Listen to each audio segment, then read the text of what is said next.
ವ್ಯಾಸಂ ತಥೋ ಜಯಮುದೀರಯೇ. ಹರಿ ಓಂ. ಇಲ್ಲಿವರೆಗೂ ಭಗವದ್ಧ್ಯಾನ ಪರ್ವದಲ್ಲಿ ನಮ್ಮ ಕೃಷ್ಣ ಉಪಪ್ಲಾವ್ಯ ನಗರದಿಂದ ಅನೇಕ ಊರುಗಳನ್ನು ದಾಟಿ ಕುಶಸ್ಥಲಕ್ಕೆ ಬಂದು ಅವತ್ತು ರಾತ್ರಿ ಅಲ್ಲಿ ಮಲಗಿದ್ದ. ಅಲ್ಲಿಂದ ಮಾರನೇ ದಿನ ಬೆಳಗ್ಗೆ ಹಸ್ತಿನಾವತಿಗೆ ಬಂದು ಅಲ್ಲಿ ಎಲ್ಲರನ್ನ ಭೇಟಿ ಮಾಡಿ ಸೋದರತ್ತೆಯ ಮನೆಗೆ ಬಂದ. ಅಲ್ಲಿ ಸೋದರತ್ತೆಯ ದುಃಖವನ್ನೆಲ್ಲ ಕೇಳಿದ. ಅಲ್ಲಿ ತನಕ ನೆನ್ನೆ ಆಗಿತ್ತು. ಈಗ ಅದನ್ನೇ ಮುಂದೆ ನಡೆದಂತಹ ಇತಿಹಾಸವನ್ನು ವೈಶಂಪಾಯನರು ಜನಮೇಜಯ ಮಹಾರಾಜರಿಗೆ ತಿಳಿಸಿಕೊಡ್ತಾ ಇದ್ದಾರೆ. ಏನಾಯ್ತು ನೆಕ್ಸ್ಟ್?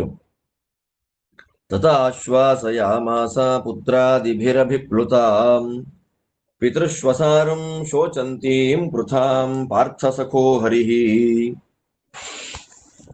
ಕಾನು ಸೀಮಂತಿನಿ ತ್ವಾದೃಕ್ ಲೋಕೇಶ್ವಸ್ತಿ ಪಿತೃಶ್ವಸಃ ಶೂರಸ್ಯ ರಾಜ್ಞೋ ದುಹಿತಾ ಆಜಮೀಢಕುಲಂಗತ ಮಹಾಕುಲೀನಾ ಭವತಿ ಹೃದಾತ್ ಹೃದಮಿವಾಗತ ಈಶ್ವರೀ ಸರ್ವಕಲ್ಯಾಣಿ ಭರ್ತಾ ಪರಮಪೂಜಿತ ವೀರಸೂರ್ವೀರಪತ್ನಿ ತ್ವಂ ಸರ್ವೈಃ ಸಮುದಿತಾ ಗುಣೈಃ ಸುಖದುಃಖೇ ಮಹಾಪ್ರಾಜ್ಞೆ ತ್ವಾದೃಶೀ ಸೋಢುಮರ್ಹತಿ ನಿದ್ರಾ ತಂದ್ರೇ ಕ್ರೋಧಹರ್ಷೌ ಕ್ಷುತ್ಪಿಪಾಸೆ ಹಿಮಾತಪೌ ಏತಾನಿ ಪಾರ್ಥಾ ನಿರ್ಜಿತ್ಯ ನಿತ್ಯಂ ವೀರಾಃ ಸುಖೇ ರತಾಃ ತ್ಯಕ್ತ ಗ್ರಾಮ್ಯ ಸುಖಾಃ ಪಾರ್ಥಾ ನಿತ್ಯಂ ವೀರಸುಖಪ್ರಿಯಾಃ ನತೆ ಸ್ವಲ್ಪೇನ ತುಷ್ಯೇಯುಃ ಮಹೋತ್ಸಾಹ ಮಹಾಬಲಾಃ ಅಂತಂ ಧೀರಾ ನಿಷೇವಂತೆ ಮಧ್ಯಂ ಗ್ರಾಮ್ಯ ಸುಖಪ್ರಿಯಾಃ ಉತ್ತಮಾಶ್ಚ ಪರಿಕ್ಲೇಶಾನ್ ಭೋಗಾನ್ಶ್ಚೈವಾತಿಮಾನುಷಾನ್ ಅಂತೇಷು ರೇಮಿರೇ ಧೀರಾಃ ನತೆ ಮಧ್ಯೇಷು ರೇಮಿರೇ ಅಂತಃಪ್ರಾಪ್ತಿಂ ಸುಖಂ ಪ್ರಾಹುಃ ದುಃಖಮಂತರಮೇತಯೋಃ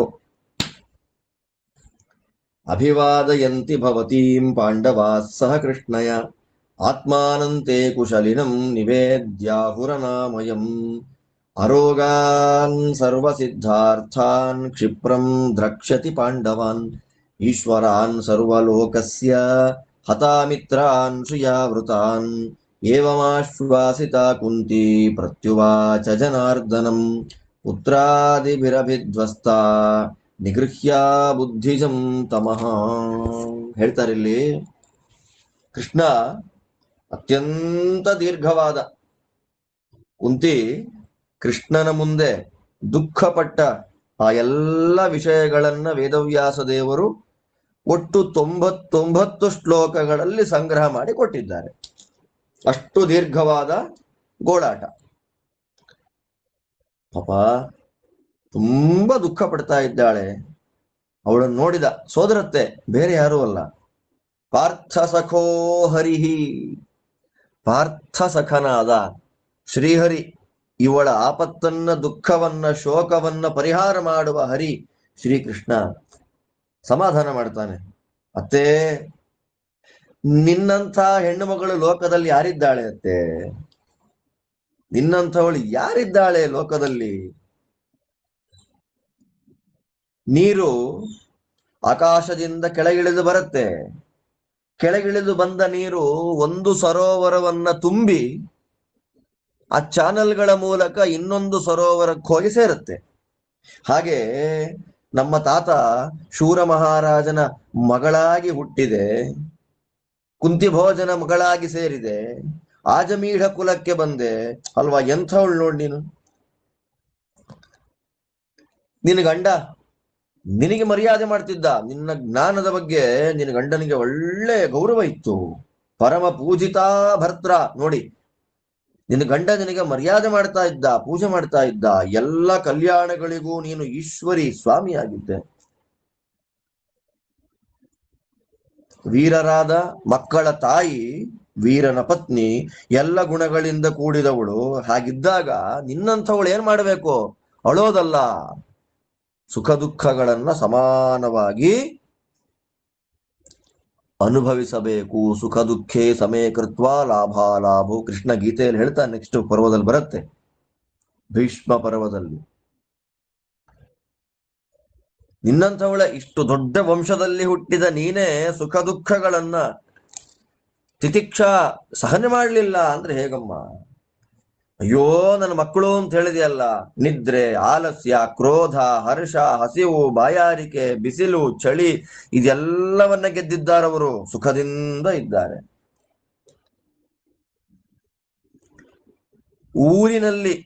ಊರಿನಲ್ಲಿ ವಾಸ ಮಾಡುವಾಗ ಏನು ಸುಖಗಳು ಬರುತ್ತೆ, ಗ್ರಾಮ್ಯ ಸುಖ ಅಂತಾರೆ, ಅದೆಲ್ಲವನ್ನ ಬಿಟ್ಟು ವೀರ ಸುಖ ಪ್ರಿಯ, ವೀರರಿಗೆ ಬರುವಂತಹ ಸುಖ, ಪರಾಕ್ರಮದಿಂದ ಬರುವ ಸುಖ, ಅದರಲ್ಲೇ ಪ್ರಿಯರಾಗಿದ್ದು ಯುದ್ಧಕ್ಕಾಗಿ ವೆಯ್ಟ್ ಮಾಡ್ತಾ ಇದ್ದಾರತ್ತೆ. ಅಲ್ಪ ಸುಖದಿಂದ ತೃಪ್ತರಾಗಿಲ್ಲ ಪಾಂಡವರು. ಅಂತಂ ಧೀರಾಹ ನಿಷೇವಂತೆ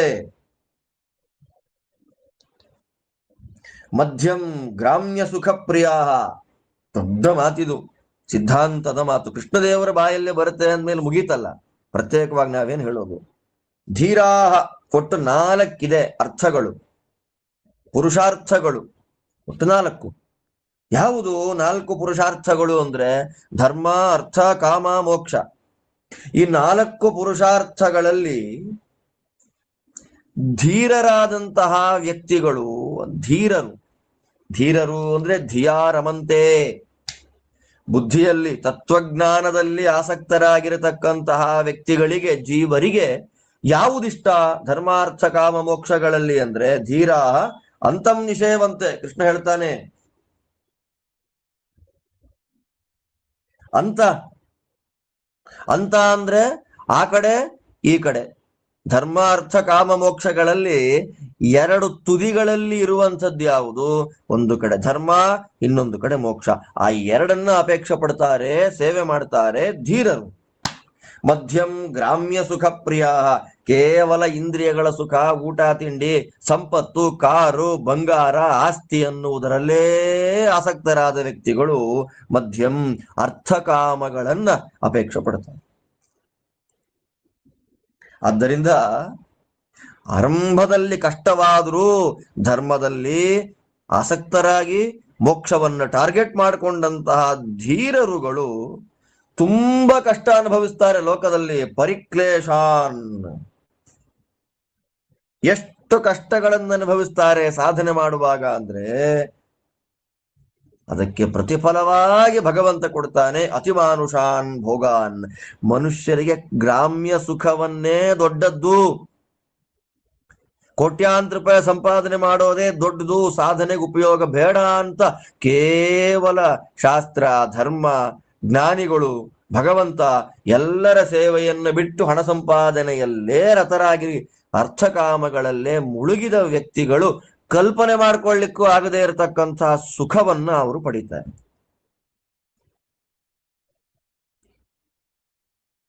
ಇದು ವೈಭವ.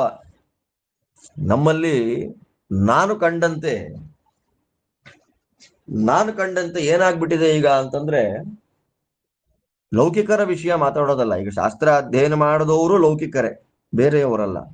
ಬಟ್ ಶಾಸ್ತ್ರ ಅಧ್ಯಯನ ಮಾಡಿದ ವ್ಯಕ್ತಿಗಳು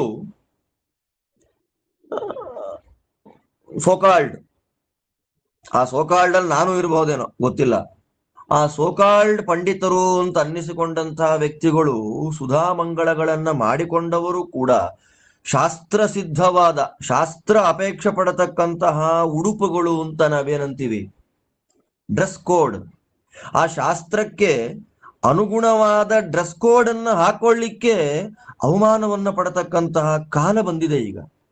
ಶಾಸ್ತ್ರ ಅಧ್ಯಯನ ಮಾಡಿದವರೇ, ಅವರ ಹೆಂಡತಿಯರೇ, ಅವರೇ ನೋಡಿ ಹೇಗಿದೆ. ಕೃಷ್ಣ ಎಷ್ಟು ಚೆನ್ನಾಗಿ ಇಲ್ಲಿ ಬರುವಂತಹ ಮುಂದಿನ ಶ್ಲೋಕವನ್ನ, 8ನೇ ಶ್ಲೋಕವನ್ನ ಶ್ರೀಮದಾಚಾರ್ಯರು ಸರ್ವಮೂಲ ಗ್ರಂಥಗಳಲ್ಲಿ ಕೋಟ್ ಮಾಡ್ತಾರೆ. ತುಂಬಾ ದೊಡ್ಡದು, ತುಂಬಾ ದೊಡ್ಡ ವಿಷಯ, ತುಂಬಾ ಸುಂದರವಾದ ವಿಷಯ, ಕೇಳಲೇಬೇಕಾದ ವಿಷಯ. ಒಮ್ಮೆ ನಾವು ಶಾಸ್ತ್ರದ ಮಾರ್ಗಕ್ಕೆ ಇಳಿದ ಮೇಲೆ ಶಾಸ್ತ್ರ ನಾವು ಹೇಗಿರ್ಬೇಕು ಅಂತ ಎಕ್ಸ್ಪೆಕ್ಟ್ ಮಾಡತ್ತೋ ಹಾಗೆ ಬದುಕಿರ್ಬೇಕು. ಜೀನ್ಸ್ ಪ್ಯಾಂಟು ಹಾಕೊಳ್ಳೋದು ಹುಡುಗರು, ಮತ್ತೆ ಹೆಣ್ಣು ಮಕ್ಕಳು ಅವ್ರಿಗೆ ಇಷ್ಟ ಬಂದ ಬಟ್ಟೆನೂ ಹಾಕೊಳ್ಳೋದು, ನಾನು ಶಾಸ್ತ್ರ ಓದಿದ್ದೇನೆ, ಶಾಸ್ತ್ರ ಓದೋರನ್ನ ಮದುವೆ ಆಗ್ತೇನೆ, ಶಾಸ್ತ್ರದಲ್ಲಿ ಆಸಕ್ತಿ ಇರೋಳ್ಳ ನಾನು ಮದುವೆ ಆಗ್ತೇನೆ ಅಂತ ಓಡಾಡೋದಲ್ಲ. ಎಷ್ಟು ದುಃಖ ಆಗತ್ತೆ. ನನ್ನ ಕಣ್ಣೆದುರಿಗೆ ಓಡಾಡ್ಕೊಂಡಿರ್ತಾರೆ ಜನಗಳು. ನೋಡಿ ಹೇಳಿದ್ದು. ಕೃಷ್ಣ ಎಂಥ ನೋಡಿ, ಒಬ್ಬಳ ಶೋಕವನ್ನ ಪರಿಹಾರ ಮಾಡುವಾಗ ಕೃಷ್ಣದೇವರು ಹೇಳಿದ ದೊಡ್ಡ ಹಿತ ನುಡಿ. ಅದರ ಅರ್ಥ ಏನು? ಶಾಸ್ತ್ರದ ಹೆಸರಿನಲ್ಲಿ ನಮ್ಮ ಬೇಳೆ ನಾವು ಬೇಯಿಸ್ಕೊಳ್ಬೇಕು, ಲೌಕಿಕರಂತೆ ಅವರಂತೆ ಬಟ್ಟೆಗಳನ್ನು ಹಾಕೊಳ್ತಾ ಅವರಂತೆ ಬದುಕುತ್ತಾ ನಾಯಿ ಜೀವನ ಮಾಡಬೇಕು. ಶಾಸ್ತ್ರ ಅಧ್ಯಯನ ಮಾಡಿದ್ದೇವೆ ಅಂತ ನರಿ ಅಥವಾ ಹುಲಿ ಹಸುವಿನ ಮುಖವಾಡ ಹಾಕೊಂಡಂತೆ ಬದುಕಬೇಕು. ಗೋಮುಖವು ವ್ಯಾಘ್ರರು ಅಂತ. ಅದನ್ನು ನಾನೂ ಇರಬಹುದು. ಹೇಗಿದೆ ನೋಡಿ ವೈಭವ. ಕೃಷ್ಣ ಅಂತಾನೆ, ಅತ್ಯಧಿಕವಾದ ಅತಿಮಾನುಷವಾದ ಕಲ್ಪನೆಗೂ ಸಿಗದೇ ಇರತಕ್ಕಂತಹ ನಿತ್ಯ ಸ್ವರೂಪಭೂತವಾದ ಅನಂತ ಸುಖ ಬೇಕಾ? ಧರ್ಮ ಮತ್ತು ಮೋಕ್ಷಗಳಲ್ಲಿ ಆಸಕ್ತರಾಗ್ರಿ. ಗ್ರಾಮ್ಯ ಸುಖ ಬೇಕಾ? ಅಯ್ಯೋ, ನಾವೇ ಬಟ್ಟೆ ಹಾಕೊಂಡ್ರೆ ಅವ್ರೇನಂತಾರೋ, ನಾಮ ಹಚ್ಕೊಂಡ್ರೆ ಇನ್ನೇನಂತಾರೋ, ಮಡಿ ಅಂತ ಶೌಚಾಚರಣೆ ಮಾಡಿದ್ರೆ ಪಾರಾಯಣ ಮಾಡಿದ್ರೆ ನಮ್ನ ಏನ್ ಆಡ್ಕೊಂತಾರೋ, ಆದ್ದರಿಂದ ಬಾಗಿಲು ಹಾಕೊಂಡು ಎಲ್ಲ ಮಾಡೋಣ, ಹೊರಗಡೆ ಬಂದಾಗ ಸಾಮಾಜಿಕವಾಗಿ ಅವರಂತೆ ಬದುಕ್ಬಿಡೋಣ ಅಂತ ಗ್ರಾಮ್ಯ ಸುಖವನ್ನ ಅನುಭವಿಸ್ತಾ ಶಾಸ್ತ್ರ ಆಚರಣೆಯ ಮುಖವಾಡವನ್ನು ಹಾಕ್ತಾ ಇರತಕ್ಕಂಥವರಿಗೆ ಎಂದಿಗೂ ಅಧಿಕ ಸುಖ ಪ್ರಾಪ್ತಿ ಇಲ್ಲ. ಆದ್ದರಿಂದ ಒಂದನ್ನ ಎಕ್ಸೆಪ್ಟ್ ಮಾಡಿ ಬದುಕಬೇಕು ಅಷ್ಟೇ. ಎಂಥ ದೊಡ್ಡ ಮಾತು ನೋಡಿ ಕೃಷ್ಣ. ಈ 8ನೇ ಶ್ಲೋಕವನ್ನ ಆಚಾರ್ಯರು ಸರ್ವಮೂಲದಲ್ಲಿ ಉದ್ಧಾರ ಮಾಡ್ತಾರೆ. ಅಂತೇಶು ರೇಮಿರೇ ಧೀರಾಹ, ಧೀರರಿಗೆ ಧರ್ಮ ಮೋಕ್ಷಗಳಲ್ಲಿ ರೇಮಿರೆ ಆಸಕ್ತರಾಗಿರ್ತಾರೆ. ನತೇ ಮಧ್ಯೇಶು ರೇಮಿರೆ, ಅರ್ಥಕಾಮಗಳಲ್ಲಿ ಅವ್ರಿಗೆ ಆಸಕ್ತಿ ಇಲ್ಲ. ಯಾಕೆ? ಜ್ಞಾನಿಗಳೇನಂತಾರೆ? ಕೃಷ್ಣ ಅಂತಾನೆ, ಅಂತಃಪ್ರಾಪ್ತಿಂ ಸುಖಂ ಪ್ರಾಹುಹು, ಧರ್ಮ ಮತ್ತು ಮೋಕ್ಷವನ್ನೇ ಸುಖ ಅಂತ ಕರೀತಾರೆ. ದುಃಖಮಂತರ ಮೇತಯೋಹೋ, ಧರ್ಮ ಮೋಕ್ಷಗಳ ಮಧ್ಯದಲ್ಲಿ ಇರುವ ಅರ್ಥಕಾಮಗಳು ದುಃಖಕ್ಕೆ ಕಾರಣ ಆಗ್ತದೆ. ಮತ್ತೆ ಮತ್ತೆ ಮತ್ತೆ ಮತ್ತೆ ಸಂಸಾರದಲ್ಲಿ ತಿರುಗಿ ಬೀಳ್ಲಿಕ್ಕೆ ಕಾರಣ ಆಗ್ತದೆ ಹೊರತು ಸಂಸಾರದಿಂದ ನಮ್ಮನ್ನ ಉತ್ಥಾನ ಮಾಡಿ ಮೇಲೆ ಕರ್ಕೊಂಡು ಹೋಗ್ಲಿಕ್ಕೆ ಸಾಧನ ಆಗೋದಿಲ್ಲ. ಆದ್ದರಿಂದ ಧರ್ಮ ಮೋಕ್ಷ. ಹಾಗಾದ್ರೆ ಅರ್ಥಕಾಮಗಳು ಬೇಡವೇ ಬೇಡವಾ ಅಂತಿಲ್ಲ. ಧರ್ಮ ಕಾರ್ಯಕ್ಕಾಗಿ ಅರ್ಥ. ಒಳ್ಳೆ ಉಪದೇಶ ಇಲ್ಲಿ. ಧರ್ಮಕ್ಕಾಗಿ ಅರ್ಥ, ಅರ್ಥಕ್ಕಾಗಿ ಕಾಮ. ಈ ಧರ್ಮಾರ್ಥ ಕಾಮಗಳು ಮೂರು ಮೋಕ್ಷಕ್ಕಾಗಿ. ಹೀಗೆ ಟಾರ್ಗೆಟ್ ಇಟ್ಕೊಂಡ್ರೆ ಬದುಕು. ಆದ್ದರಿಂದ ನಾವು ಹಾಗೆ ಬದುಕ್ತೀವೋ ಇಲ್ವೋ ಗೊತ್ತಿಲ್ಲ ರೀ. ನಮ್ಮ ಸಂಕಲ್ಪ ಏನಿರಬೇಕು? ನನ್ನ ಬದುಕು ಧರ್ಮದಿಂದ ಮೋಕ್ಷವನ್ನ ಟಾರ್ಗೆಟ್ ಮಾಡಿಕೊಂಡು, ಅರ್ಥಕಾಮಗಳನ್ನ ಭಗವಂತ ನನ್ನ ಯೋಗ್ಯತೆಗೆ ಎಷ್ಟು ಬೇಕೋ ಅಷ್ಟು ಕೊಡ್ಲಿ, ನಾನು ಕಾಂಪ್ರಮೈಸ್ ಆಗೋದಿಲ್ಲ. ನನಗೆ ಎಷ್ಟು ಬೇಕೋ ಅಷ್ಟು ದೇವರು ಕೊಡ್ಲಿ, ಆದ್ರೆ ನನ್ನ ಆಚರಣೆ ಧರ್ಮ, ನನ್ನ ಟಾರ್ಗೆಟ್ ಮೋಕ್ಷ. ಅಂತ್ಯದಲ್ಲಿ, ಕೊನೆಯಲ್ಲಿ, ತುದಿಯಲ್ಲಿ ನಮ್ಮ ಜೀವನ ನಡೆಯುವಂತಿರ್ಬೇಕು. ದೊಡ್ಡ ಸಂದೇಶ ಕೃಷ್ಣದೇವರು ನಮಗೆ ಕೊಡೋದು. ಹೀಗೆ ಬದುಕು ಬಿಟ್ರೆ, ಧರ್ಮಕ್ಕಾಗಿ ಬದುಕು, ಮೋಕ್ಷಕ್ಕಾಗಿ ಬದುಕು ಅಂದಾಗ ಅರ್ಥಕಾಮಗಳಿಂದ ಕೂಡಿದ ಸಂಸಾರ, ಅದರಿಂದ ಬರುವ ಸುಖ, ಅದರಿಂದ ಬರುವ ದುಃಖ, ಎರಡರ ಮೇಲೂ ನಮಗೆ ಅತ್ಯಂತ ಆಸಕ್ತಿ ಇರೋದಿಲ್ಲ. ಯಾಕೆ? ನನ್ನ ಟಾರ್ಗೆಟ್ ಮೋಕ್ಷ ಆಗಿದೆ. ಅಯ್ಯೋ, ಮೋಕ್ಷದ ಮಾರ್ಗದಲ್ಲಿ ಬರುವಾಗ ಇದೆಲ್ಲ ದಾಟಿ ಹೋಗ್ಬೇಕಪ್ಪ, ಎಷ್ಟು ಜನ್ಮಗಳು ದಾಟಬೇಕೋ ನಾನು. ಆದ್ದರಿಂದ ಈಗ ಭಗವಂತ ನನಗೆ ಇಲ್ಲಿ ಬದುಕಬೇಕು ಅಂತ ಆದೇಶ ಮಾಡಿದ್ದಾನೆ. ಅದಕ್ಕಾಗಿ ಆದಷ್ಟೂ ಧರ್ಮದಿಂದ ಬದುಕ್ತೇನೆ. ಅಂದ್ರೆ ನಾವು ಈಗ ಬದುಕಿರುವ ಸಂಸಾರವೇ, ನಮ್ಮ ಈ ಜೀವನವೇ ಪರಮಾರ್ಥ ಅಂದುಕೊಂಡು ಬದುಕಿದ್ರೆ ಸಮಸ್ಯೆ. ಇಂಥದ್ದು ಎಷ್ಟು ಆಗಿದೆಯೋ ಇನ್ ಫ್ಯೂಚರ್ ಎಷ್ಟು ಬರಬೇಕೋ ಗೊತ್ತಿಲ್ಲ. ಆದ್ದರಿಂದ ಧರ್ಮ ಮೋಕ್ಷ ಇದು ಎರಡನ್ನ ಟಾರ್ಗೆಟ್ ಮಾಡ್ಕೊಂಡು ಬದುಕಿದ್ರೆ ನಮ್ಮ ಜೀವನ ಎಲ್ಲ ಸುಂದರ ಆಗತ್ರಿ. ನಮ್ಮ ಕೃಷ್ಣ ಎಂಥ ಅನುಗ್ರಹ ಮಾಡಿದ ನೋಡಿ ನಮಗೆ. ಅಮ್ಮ, ಹೀಗಿದೆ ಮಹಾತ್ಮರ ಬದುಕು. ಪಾಂಡವರು ದ್ರೌಪದಿ ನಿಂಗೆ ನಮಸ್ಕಾರ ಅಂತ ಹೇಳಿದ್ದಾರೆ. ನಾನು ಸುಖವಾಗಿದ್ದೇನೆ, ಅಮ್ಮ ಸುಖವಾಗಿದ್ದಾಳ ಅಂತ ಕೇಳ್ಕೊಂಡು ಬಾ ಕೃಷ್ಣ ಅಂತ ಹೇಳಿದ್ದಾರೆ. ರೋಗ ಇಲ್ಲ, ರುಜಿನ ಇಲ್ಲ, ಸ್ವಲ್ಪ ದಿವಸ ಆಗ್ಲಿ, ಒಳ್ಳೆ ಆರೋಗ್ಯದಿಂದ ಕೂಡಿದ, ಶತ್ರುಗಳನ್ನ ಸಂಹಾರ ಮಾಡಿದ, ಸಕಲ ಸಂಪತ್ತಿನಿಂದ ಕೂಡಿದ ಚಕ್ರವರ್ತಿಗಳಾದ ನಿನ್ನ ಮಕ್ಕಳನ್ನ ನೀನ್ ನೋಡ್ತಿ, ತಲೆ ಕೆಡಿಸ್ಕೊಳ್ಬೇಡ ಅಂತ ಕೃಷ್ಣ ಅವಳಿಗೆ ವೇದಾಂತೋಕ್ತಿಯ ಜೊತೆಯಲ್ಲಿ ಲೌಕಿಕವಾದ ಸಮಾಧಾನದ ಮಾತನ್ನ ಹೇಳಿದ ಮೇಲೆ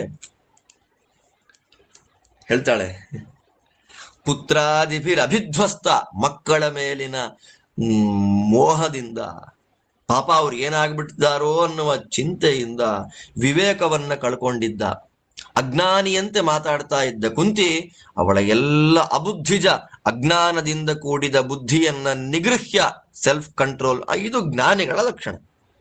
ಅಂದ್ರೆ ಪ್ರಾರಬ್ಧವಶಾತ್ ಜ್ಞಾನಿಗಳಿಗೆ ಈ ತರ ಮಾತುಗಳು ಬಂದು ಬಿಡುತ್ತೆ ಬಾಯಲ್ಲಿ. ಆದರೆ ನೆಕ್ಸ್ಟ್ ಸೆಕೆಂಡೇ ಅವರ ವಿವೇಕ ಅವ್ರು ಹೇಳತ್ತೆ, ಎಂತ ಮಾತಾಡ್ತಾ ಇದ್ದಿ ನೀನು, ನಿಂದೆಂತ ಆಲೋಚನೆ, ನಿಂದು ಚೇಂಜ್ ಮಾಡ್ಕೋ, ನಿನ್ನಂಥ ಜ್ಞಾನಿ ಸಾಧಕ ಜೀವ ಹೀಗ್ ಮಾಡಬಹುದಾ ಅಂತ ಅವಳ ವಿವೇಕ ಎಚ್ಚರ ಕೊಡುತ್ತೆ ಅವಳಿಗೆ.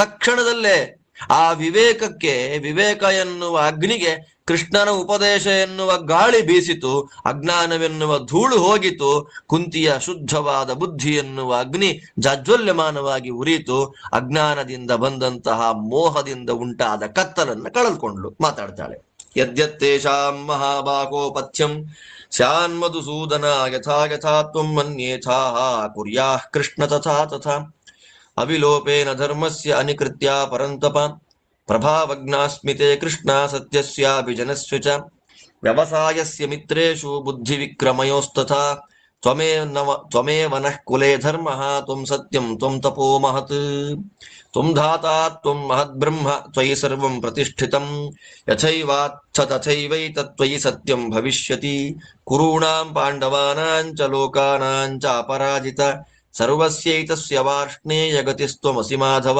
ಪ್ರಭಾವೋ ಬುದ್ಧಿವೀರ್ಯಂಚ ತಾದೃಶಂ ತವ ಕೇಶವ ತಾಮಾಮಂತ್ರೆ ಚ ಗೋವಿಂದಃ ಕೃತ್ವಾ ಚಾಪಿ ಪ್ರದಕ್ಷಿಣಂ ಪ್ರಾತಿಷ್ಠತ ಮಹಾಬಾಹು ದುರ್ಯೋಧನ ಗೃಹಾನ್ ಪ್ರತಿ.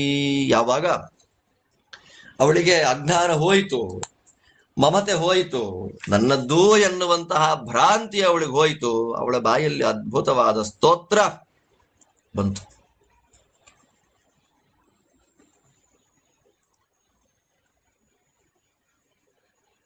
ಹೇಳ್ತಾಳೆ, ಕೃಷ್ಣ ಏನ್ ಮಾಡೋದ್ರಿಂದ ನನ್ನ ಮಕ್ಕಳಿಗೆ ಹಿತ ಆಗತ್ತೆ ಅಂತ ನೀ ಅಂದುಕೊಂಡಿದ್ಯೋ ಹಾಗೆ ಮಾಡು. ಧರ್ಮಕ್ಕೆ ಲೋಪ ಆಗಬಾರದು. ನಿಕೃತಿ ಅಂದ್ರೆ ಮೋಸ, ಕಪಟ ಇರಬಾರದು, ಹಾಗೆ ಮಾಡು. ನೀನು ಯಾರು ಅಂತ ನಂಗೆ ಗೊತ್ತು, ನಿನ್ನ ಅಭಿಜನ, ನೀ ಹುಟ್ಟಿದ ವಂಶ, ನಿನ್ನ ಕುಲ, ನಿನ್ನ ಪ್ರಭಾವ, ನಿನ್ನ ಬುದ್ಧಿಯ ವ್ಯವಸಾಯ, ನಿನ್ನ ಆಲೋಚನೆ, ನಿನ್ನ ಚಿಂತನೆ, ನಿನ್ನ ವಿಕ್ರಮ ನನಗೆಲ್ಲ ಗೊತ್ತಿದೆ ಕೃಷ್ಣ.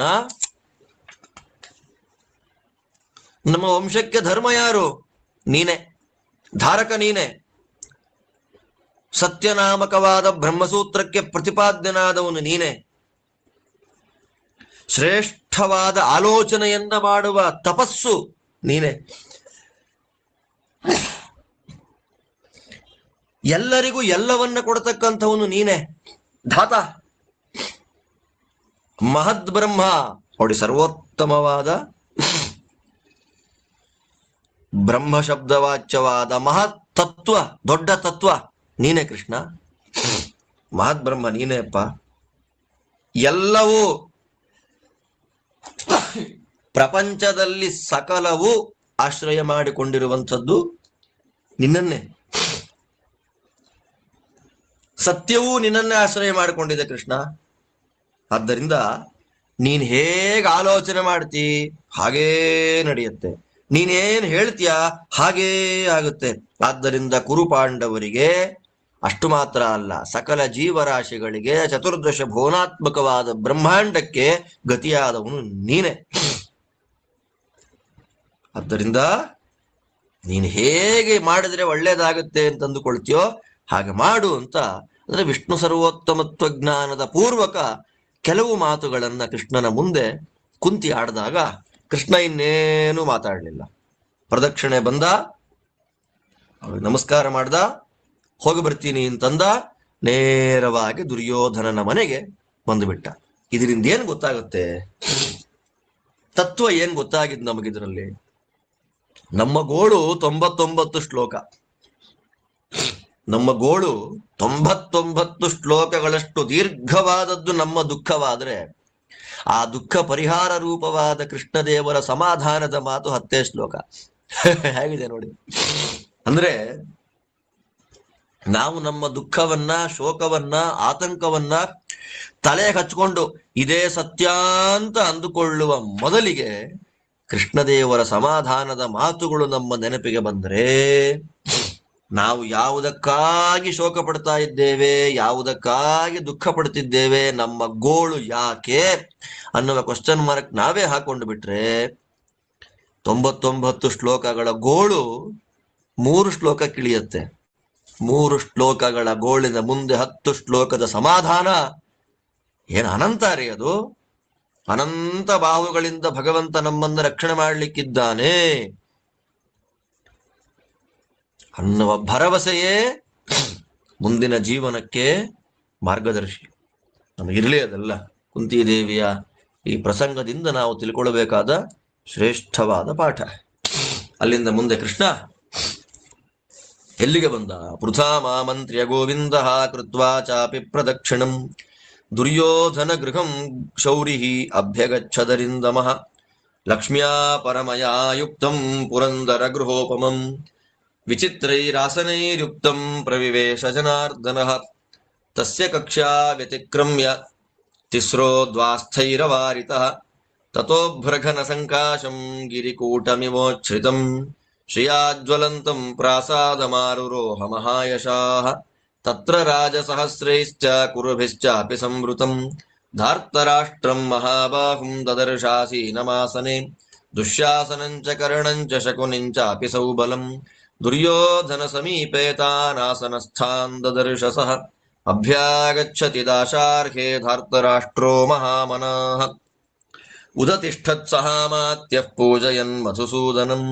ಸಮೇತ್ಯ ಧಾರ್ತರಾಷ್ಟ್ರೇಣ ಸಾಮಾತ್ಯೇನ ಪರಂತಪಃ ರಾಜಭಿಸ್ತತ್ರ ವಾರ್ಷ್ಣೇಯಃ ಸಮಗಚ್ಚತ್ ಯಥಾ ವಯಃ ತತ್ರ ಜಾಂಬೂನದಮಯಂ ಪರ್ಯಂಕಂ ಸುಪರಿಷ್ಕೃತಂ ವಿವಿಧಾಸ್ತರಣಾಸ್ತೀರ್ಣಂ ಆವಿವೇಶ ಗದಾಗ್ರಜಃ ತಸ್ಮೈ ಗಾಂ ಮಧುಪರ್ಕಂಚ ಉದಕಂಚ ಜನಾರ್ದನೆ ನಿವೇದಯಾಮಾಸ ತದಾ ಗೃಹಾನ್ ರಾಜ್ಯಂಚ ಕೌರವಃ ಆಸನಂ ಸರ್ವತೋ ಭದ್ರಂ ಸರ್ವರತ್ನ ವಿಭೂಷಿತಂ ಕೃಷ್ಣಾರ್ಥಮೇವ ಸಂಸಿದ್ಧಂ ಧಾರ್ತರಾಷ್ಟ್ರಸ್ಯ ಶಾಸನಾತ್ ತತ್ರ ಗೋವಿಂದಮಾಸೀನಂ ಪ್ರಸನ್ನಾದಿತ್ಯವರ್ಚಸಂ ಉಪಾಸಾಂಚಕ್ರಿರೆ ಸರ್ವೇ ಕುರವೋ ರಾಜಭಿಃ ಸಹ ತತೋ ದುರ್ಯೋಧನೋ ರಾಜ ವಾರ್ಷ್ಣೇಯಂ ಜಗತಾಂ ವರಂ ನ್ಯಮಂತ್ರಯದ್ಭೋಜನೇನ ನಾಭ್ಯನಂದಚ್ಚ ಕೇಶವಃ ತತೋ ದುರ್ಯೋಧನಃ ಕೃಷ್ಣಂ ಅಬ್ರವೀತ್ ಕುರು ಸಂಸದಿ ಮೃದುಪೂರ್ವಂ ಶಠೋದರ್ಕಂ ಕರ್ಣಮಾಭಾಷ್ಯ ಕೌರವಃ ಕಸ್ಮಾದನ್ನಾನಿ ಪಾನಾನಿ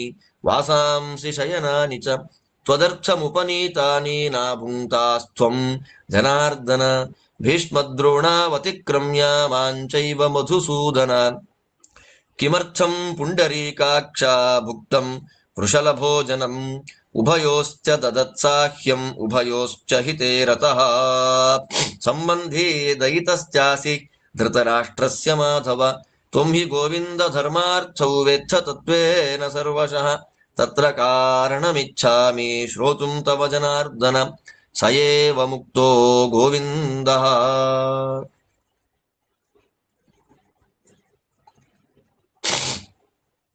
ಪ್ರತ್ಯುವಾಚ ಮಹಾಮನಾಃ ಅಮೋ ಅಮೋ ಆ ಓಘ ಮೇಘಸ್ವನಃ ಕಾಲೆ ಪ್ರಗೃಹ್ಯ ವಿಪುಲಂ ಭುಜಂ ಅನಂಭೂಕೃತಮತ್ರಸ್ತಂ ಅನಿಸ್ತಮಸಕುಂಡಲಃ ರಾಜೀವನೇತ್ರೋ ರಾಜಾನಂ ಹೇತುಮದ್ವಾಕ್ಯಮುತ್ತಮಂ. ಇಲ್ಲಿ ಹೇಳ್ತಾರೆ ಕೃಷ್ಣದೇವರು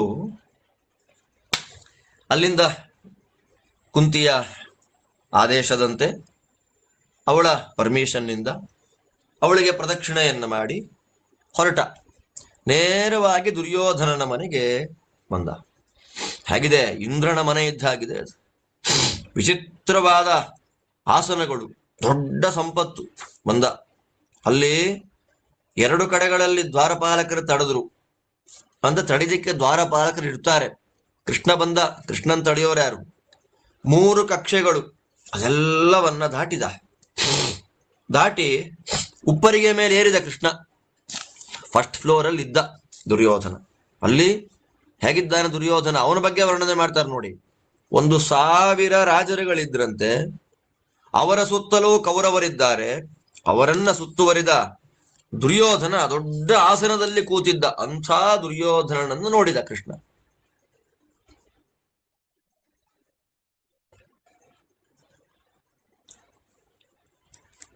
ದುರ್ಯೋಧನ ಒಬ್ಬನೇ ಇರೋದಿಲ್ಲ, ದುಶ್ಯಾಸನ ಇದ್ದಾನೆ, ಕರ್ಣ ಇದ್ದಾನೆ, ಶಕುನಿ ಇದ್ದಾನೆ. ದುರ್ಯೋಧನನ ಅತ್ಯಂತ ಹತ್ತಿರದಲ್ಲೇ ಈ 3 ಜನ ದುಷ್ಟ ಚತುಷ್ಟಯರ ಸಹವಾಸ. ಯಾವಾಗ ಕೃಷ್ಣ ಬಂದನೋ ದುರ್ಯೋಧನ ಎದ್ದ. ಏನು ಅಲ್ಲಿದ್ದಂತಹ ಎಲ್ಲರ ವಯಸ್ಸಿಗನುಗುಣವಾಗಿ ಮರ್ಯಾದೆಯನ್ನು ಕೊಟ್ಟ ಕೃಷ್ಣ ಅವರಿಗೆ. ಅಲ್ಲಿ ಬಂಗಾರದ ಕೃಷ್ಣನಿಗೋಸ್ಕರವೇ ನಿರ್ಮಾಣ ಮಾಡಿಸಿದ ಒಳ್ಳೆಯ ಮಂಚದಲ್ಲಿ ಗದನ ಅಣ್ಣನಾದಂತಹ ಗದಾಗ್ರಜ ಕೃಷ್ಣ ಕೂತ. ತಕ್ಷಣದಲ್ಲೇ ದುರ್ಯೋಧನ ಅವನಿಗೆ ಆತಿಥ್ಯ ಮಾಡಬೇಕಲ್ಲ, ಮನೆಗೆ ಬಂದವರಿಗೆ ಒಂದು ಗೋದಾನವನ್ನ ಮಾಡಿದ, ಮಧುಪರ್ಕವನ್ನ ಕೊಟ್ಟ, ಆಚಮನವನ್ನ ಕೊಟ್ಟ. ಸ್ವಾಮಿ ಕೃಷ್ಣ, ನನ್ನ ಮನೆ, ನನ್ನ ರಾಜ್ಯ ಎಲ್ಲವೂ ನಿಂದೆಯಪ್ಪ ಅಂತ ಸಮರ್ಪಣೆ ಮಾಡಿಬಿಟ್ಟ ಬಾಯಿ ಮಾತಿಗೆ.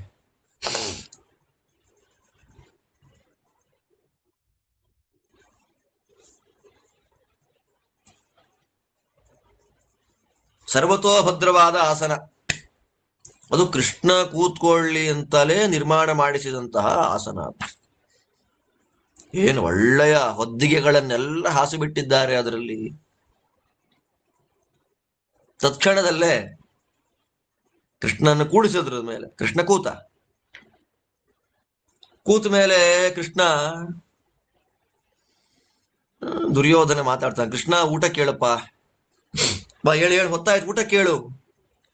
ಕೃಷ್ಣ ಅಂತಾನೆ, ಬೇಡ, ನಿನ್ನ ಊಟ ನನಗೆ ಬೇಡ ಅಂದ್ಬಿಟ್ಟ ಕೃಷ್ಣ. ಆಗ ದುರ್ಯೋಧನ ಕರ್ಣಮಾಭಾಷ್ಯ ಕರ್ಣನ್ ನೋಡ್ತಾನೆ. ಕರ್ಣನನ್ನ ನೋಡಿ ಆ ಕುರುಗಳೆಲ್ಲ ಇದ್ದಂತಹ ಸಭೆಯಲ್ಲಿ ಏನು ಮೊದಲು ಮೃದುವಾಗಿ ಮಾತು, ಆಮೇಲೆ ಶಾಠ್ಯದಿಂದ ಕೂಡಿದ ಮಾತು. ಮೊದಲು ಮೃದುವಾಗಿರ್ಬೇಕು, ಆಮೇಲೆ ಕಠೋರವಾಗಿರ್ಬೇಕು. ಅಂಥ ಮಾತಾಡ್ತಾನೆ. ಏನಯ್ಯ ಕೃಷ್ಣ, ನಿನಗೋಸ್ಕರವಾಗಿ ರೆಡಿ ಮಾಡಿಸಿದ ಅನ್ನಗಳು, ಪಾನಕಗಳು, ಪಾನೀಯಗಳು, ಭಕ್ಷ್ಯ ಭೋಜ್ಯಗಳು, ವಸ್ತ್ರಗಳು, ಹಾಸಿಗೆಗಳು ಎಲ್ಲ ಇತ್ತು, ಯಾಕಪ್ಪ ನೀನು ಸ್ವೀಕಾರ ಮಾಡ್ಕೊಳ್ಳಿಲ್ಲ? ಭೀಷ್ಮ ದ್ರೋಣ ಇವ್ರನ್ನೆಲ್ಲ ಬಿಟ್ಟೆ, ಭೀಷ್ಮ ದ್ರೋಣಾದಿಗಳು ಎಲ್ಲರನ್ನ ಬಿಟ್ಟು ಶೂದ್ರಾನ್ನವನ್ನು ಊಟ ಮಾಡಿದೆ ನೀನು. ತುಂಬಾ ಚೆನ್ನಾಗಿ ಹೇಳ್ತಾರೆ, ಶೂದ್ರಾನ್ನ ಊಟ ಮಾಡಿದೆ. ನೀನ ನಮಗೆ ಬೇರೆಯವನಲ್ವಲ್ಲ, ಕೌರವರಿಗೂ ಪಾಂಡವರಿಗಿಬ್ಬರಿಗೂ ಬೇಕಾದವನು ನೀನು, ನಿನಗಿಬ್ಬರು ಒಳ್ಳೆಯವರು, ಆದ್ದರಿಂದ ನಮಗೆ ಸಂಬಂಧಿಕ, ನಮಗೆ ಅತ್ಯಂತ ಪ್ರೀತಿ ಪಾತ್ರ. ಹಾಗಿದ್ರು ಧರ್ಮಾರ್ಥಗಳ ವಿಷಯದಲ್ಲಿ ಚೆನ್ನಾಗಿ ನಿನಗೆ ತಿಳುವಳಿಕೆ ಇದ್ರು ನಮ್ಮ ಮರ್ಯಾದೆಯನ್ನ, ನಮ್ಮ ಆತಿಥ್ಯವನ್ನ ನೀನು ಯಾಕೆ ಸ್ವೀಕಾರ ಮಾಡಿಕೊಳ್ಳಿಲ್ಲ? ನನಗದು ಕೇಳಬೇಕು ಅಂತ ಆಸೆ ಇದೆ.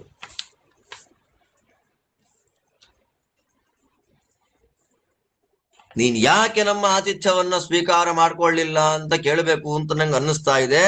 ನೀನು ಹೇಳ್ಬೇಕಿವ ಅಷ್ಟೇ, ಹೇಳಲೇಬೇಕು ಅಂದ ಕೃಷ್ಣ ಅಂತಾನೆ. ಹೇಗಿದೆ ಕೃಷ್ಣ? ಓಘ ಮೇಘಸ್ವನಃ ನೋಡಿ, ನಮ್ಮ ದೇವರು ಮಾಡಿದ್ದು ಒಳ್ಳೆಯ ನೀರಿನಿಂದ ಕೂಡಿದ ಮೋಡಗಳು ಗುಡು ಗುಡು ಅಂತ ಹೇಗೆ ಶಬ್ದ ಮಾಡುತ್ತೆ, ಹಾಗೆ ಶಬ್ದ ಮಾಡ್ತಾ ಅನಂಬೂಕೃತಮತ್ರಸ್ಥಂ, ಅನಂಬೂಕೃತಂ, ಅಲ್ಲಿ ಅನಂಬೂಕೃತಂ ಅಂತ ಮಹಾಭಾರತ ಮಾತು ಹೇಳ್ತು. ಅದಕ್ಕೆ ಏನ್ ಹೇಳ್ತಾರೆ ವಾದಿರಾಜರಿಗೆ? ಏನ್ ಹೇಳ್ತಾರೆ ಅಂತಂದ್ರೆ, ಭಯವಿಲ್ಲದ ಮಾತುಗಳು. ಕೃಷ್ಣದೇವರ ಮಾತು ಹೇಗಿತ್ತು ಅಂದ್ರೆ, ಭಯವೇ ಇಲ್ಲದ ಮಾತುಗಳು. ಮಾತನ್ನ ಕಟ್ಟಿ, ಅಯ್ಯೋ ಈ ಶಬ್ದ ಹೇಳಿದ್ರೆ ಒಳ್ಳೇದೋ, ಈ ಶಬ್ದ ಈಗ ಹೇಳೋ ಬೇಡವೋ, ಹೇಳಿದ್ರೆ ಏನಾಗತ್ತೋ, ಹೇಳಿದ್ರೆ ಯಾವ ಬಂಧನವೂ ಇಲ್ಲ. ಅನಂಬೂಕೃತ, ಅಬದ್ಧ. ಅಬದ್ಧ ಅಂತಂದ್ರೆ ಅದ್ಭುತವಾದ, ನಿರರ್ಗಳವಾದ, ಗಂಗಾ ಪ್ರವಾಹದಂತೆ ನಿರ್ಭೀತಿಯಾದ, ಮೇಘ ಗಂಭೀರವಾದ ಸ್ವರದಿಂದ ಕೃಷ್ಣ ಮಾತಾಡ್ದ. ಹೇಗೆ ಹೇಳ್ದ ಅಂತಂದ್ರೆ, ಪ್ರಗೃಹ್ಯ ವಿಪುಲಂ ಭುಜಂ, 2 ಕೈಗಳನ್ನ ಕೃಷ್ಣ ಮೇಲೆತ್ತು ಬಿಟ್ನಂತೆ. ಅವನು 2 ಭುಜಗಳನ್ನ ಮೇಲೆತ್ತಿದಾಗ ಅವನ ಸುಂದರವಾದ ಕುಂಡಲಗಳೆಲ್ಲ ಅಲ್ಲಾಡಿ ಬಿಡ್ತು.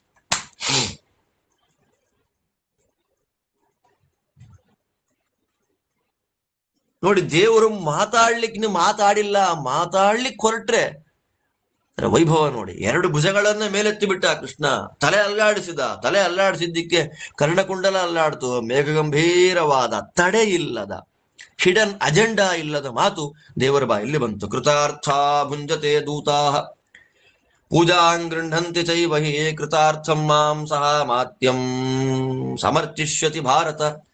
ಏವ ಮುಕ್ತಃ ಪ್ರತ್ಯುವಾಚ ಧಾರ್ತರಾಷ್ಟ್ರೋ ಜನಾರ್ದನಂ ನಯುಕ್ತಂ ಭವತಾಸ್ಮಾಸು ಪ್ರತಿ ವಕ್ತುಂ ಅಸಾಂಪ್ರತಂ ಕೃತಾರ್ಥಂ ವಾ ತ್ವಾಂ ವಯಂ ಮಧುಸೂದನ ಯತಾಮಹೇ ಪೂಜಯಿತುಂ ದಾಶಾರ್ಹ ನ ಚ ಶಕ್ನುಮಃ ನ ಚ ತತ್ಕಾರಣಂ ವಿದ್ಮೋ ಯಸ್ಮಾನ್ನೋ ಮಧುಸೂದನ ಪೂಜಾಂ ಕೃತಾಂ ಪ್ರೀಯಮಾಣೈಃ ನ ಭುಂಜೀಥಾಃ ಪರಂತಪ ವೈರನ್ನೋ ನಾಸ್ತಿ ಭವತಾ ಗೋವಿಂದ ನ ಚ ವಿಗ್ರಹಃ ಸ ಭವಾನ್ ಪ್ರಸಮೀಕ್ಷ್ಯೈತನ್ನೇದೃಶಂ ವಕ್ತುಮರ್ಹತಿ.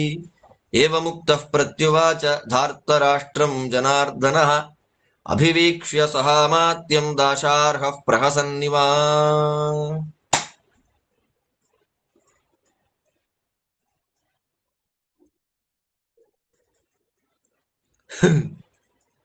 ತುಂಬಾ ಚೆನ್ನಾಗಿದೆ.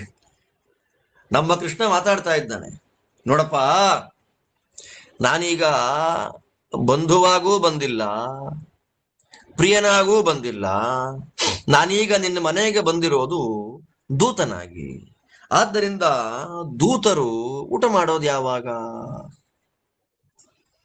ಬಂದ ಕೆಲಸ ಆದ್ಮೇಲೆ ಊಟ ಮಾಡ್ತಾರೆ, ಅವರು ಕೊಡೋ ಮರ್ಯಾದೆ ಸ್ವೀಕಾರ ಮಾಡ್ತಾರೆ. ಈಗಲೇ ಅರ್ಜೆಂಟ್ ಯಾಕೆ? ನಾನು ಬಂದ ಕೆಲಸ ಆದ್ಮೇಲೆ ಎಲ್ಲ ಮಾಡುವಿಂತಿ, ಊಟ ಹಾಕು, ಎಲ್ಲ ಮಾಡು. ದೂತರು ಕೆಲಸ ಮಾಡಿದ ಮೇಲೆ ಕೆಲಸ ಎಲ್ಲ, ಅವರಿಗೆ ಮರ್ಯಾದೆ, ಊಟ ತಿಂಡಿ ಎಲ್ಲ. ನಾನ್ ದೂತ ಅಪ್ಪ. ನೋಡಿ ಕೃಷ್ಣನದು ಕಾಕು ಸ್ವರದ ಮಾತು. ದುರ್ಯೋಧನ ಅಂತಾನೆ, ಏನಯ್ಯ ಕೃಷ್ಣ, ನಮ್ಮ ಬಗ್ಗೆ ನೀನ್ ಈ ತರ ಮಾತಾಡೋದು? ನಯುಕ್ತಂ ಭವತ ಅಸ್ಮಾಸು, ನಮ್ಮ ಬಗ್ಗೆ ತಿಳಿದು ನೀನ್ ಈ ತರ ಮಾತಾಡ್ಬೋದಾ? ನಾನ್ ನಿನ್ ಯಾವತ್ತಾದ್ರೂ ಆ ತರ ನೋಡಿದೀವ? ನಿನ್ ಬಂದ್ ಕೆಲಸ ಆಗ್ಲಿ, ಬಂದ್ ಕೆಲಸ ಆಗದೆ ಇರ್ಲಿ, ನಿನಗೆ ಮರ್ಯಾದೆ ಮಾಡಬೇಕು, ನಿನಗೆ ಸತ್ಕಾರ ಮಾಡಬೇಕು, ನಿನಗೆ ಪೂಜೆ ಮಾಡಬೇಕು ಅಂತ ಯಾವಾಗಲೂ ಯಥಾಮಹೇ ಪ್ರಯತ್ನ ಮಾಡತಕ್ಕಂಥವ್ರು ನಾವು. ಕೃಷ್ಣನಿಗೆ ಮರ್ಯಾದೆ ಮಾಡಬೇಕು ಅಂತ ಅಪೇಕ್ಷೆ ಪಡ್ತೀವಿ, but Krishna is not receiving our puja. ಅವ ನಮ್ಮ ಸತ್ಕಾರವನ್ನ, ನಮ್ಮ ಪೂಜೆಯನ್ನ ಕೃಷ್ಣನೇ ಸ್ವೀಕಾರ ಮಾಡ್ತಿಲ್ಲ ಅಂದ್ರೆ ನಮಗ್ ಬೇಜಾರಾಗಲ್ವಾ ಕೃಷ್ಣ?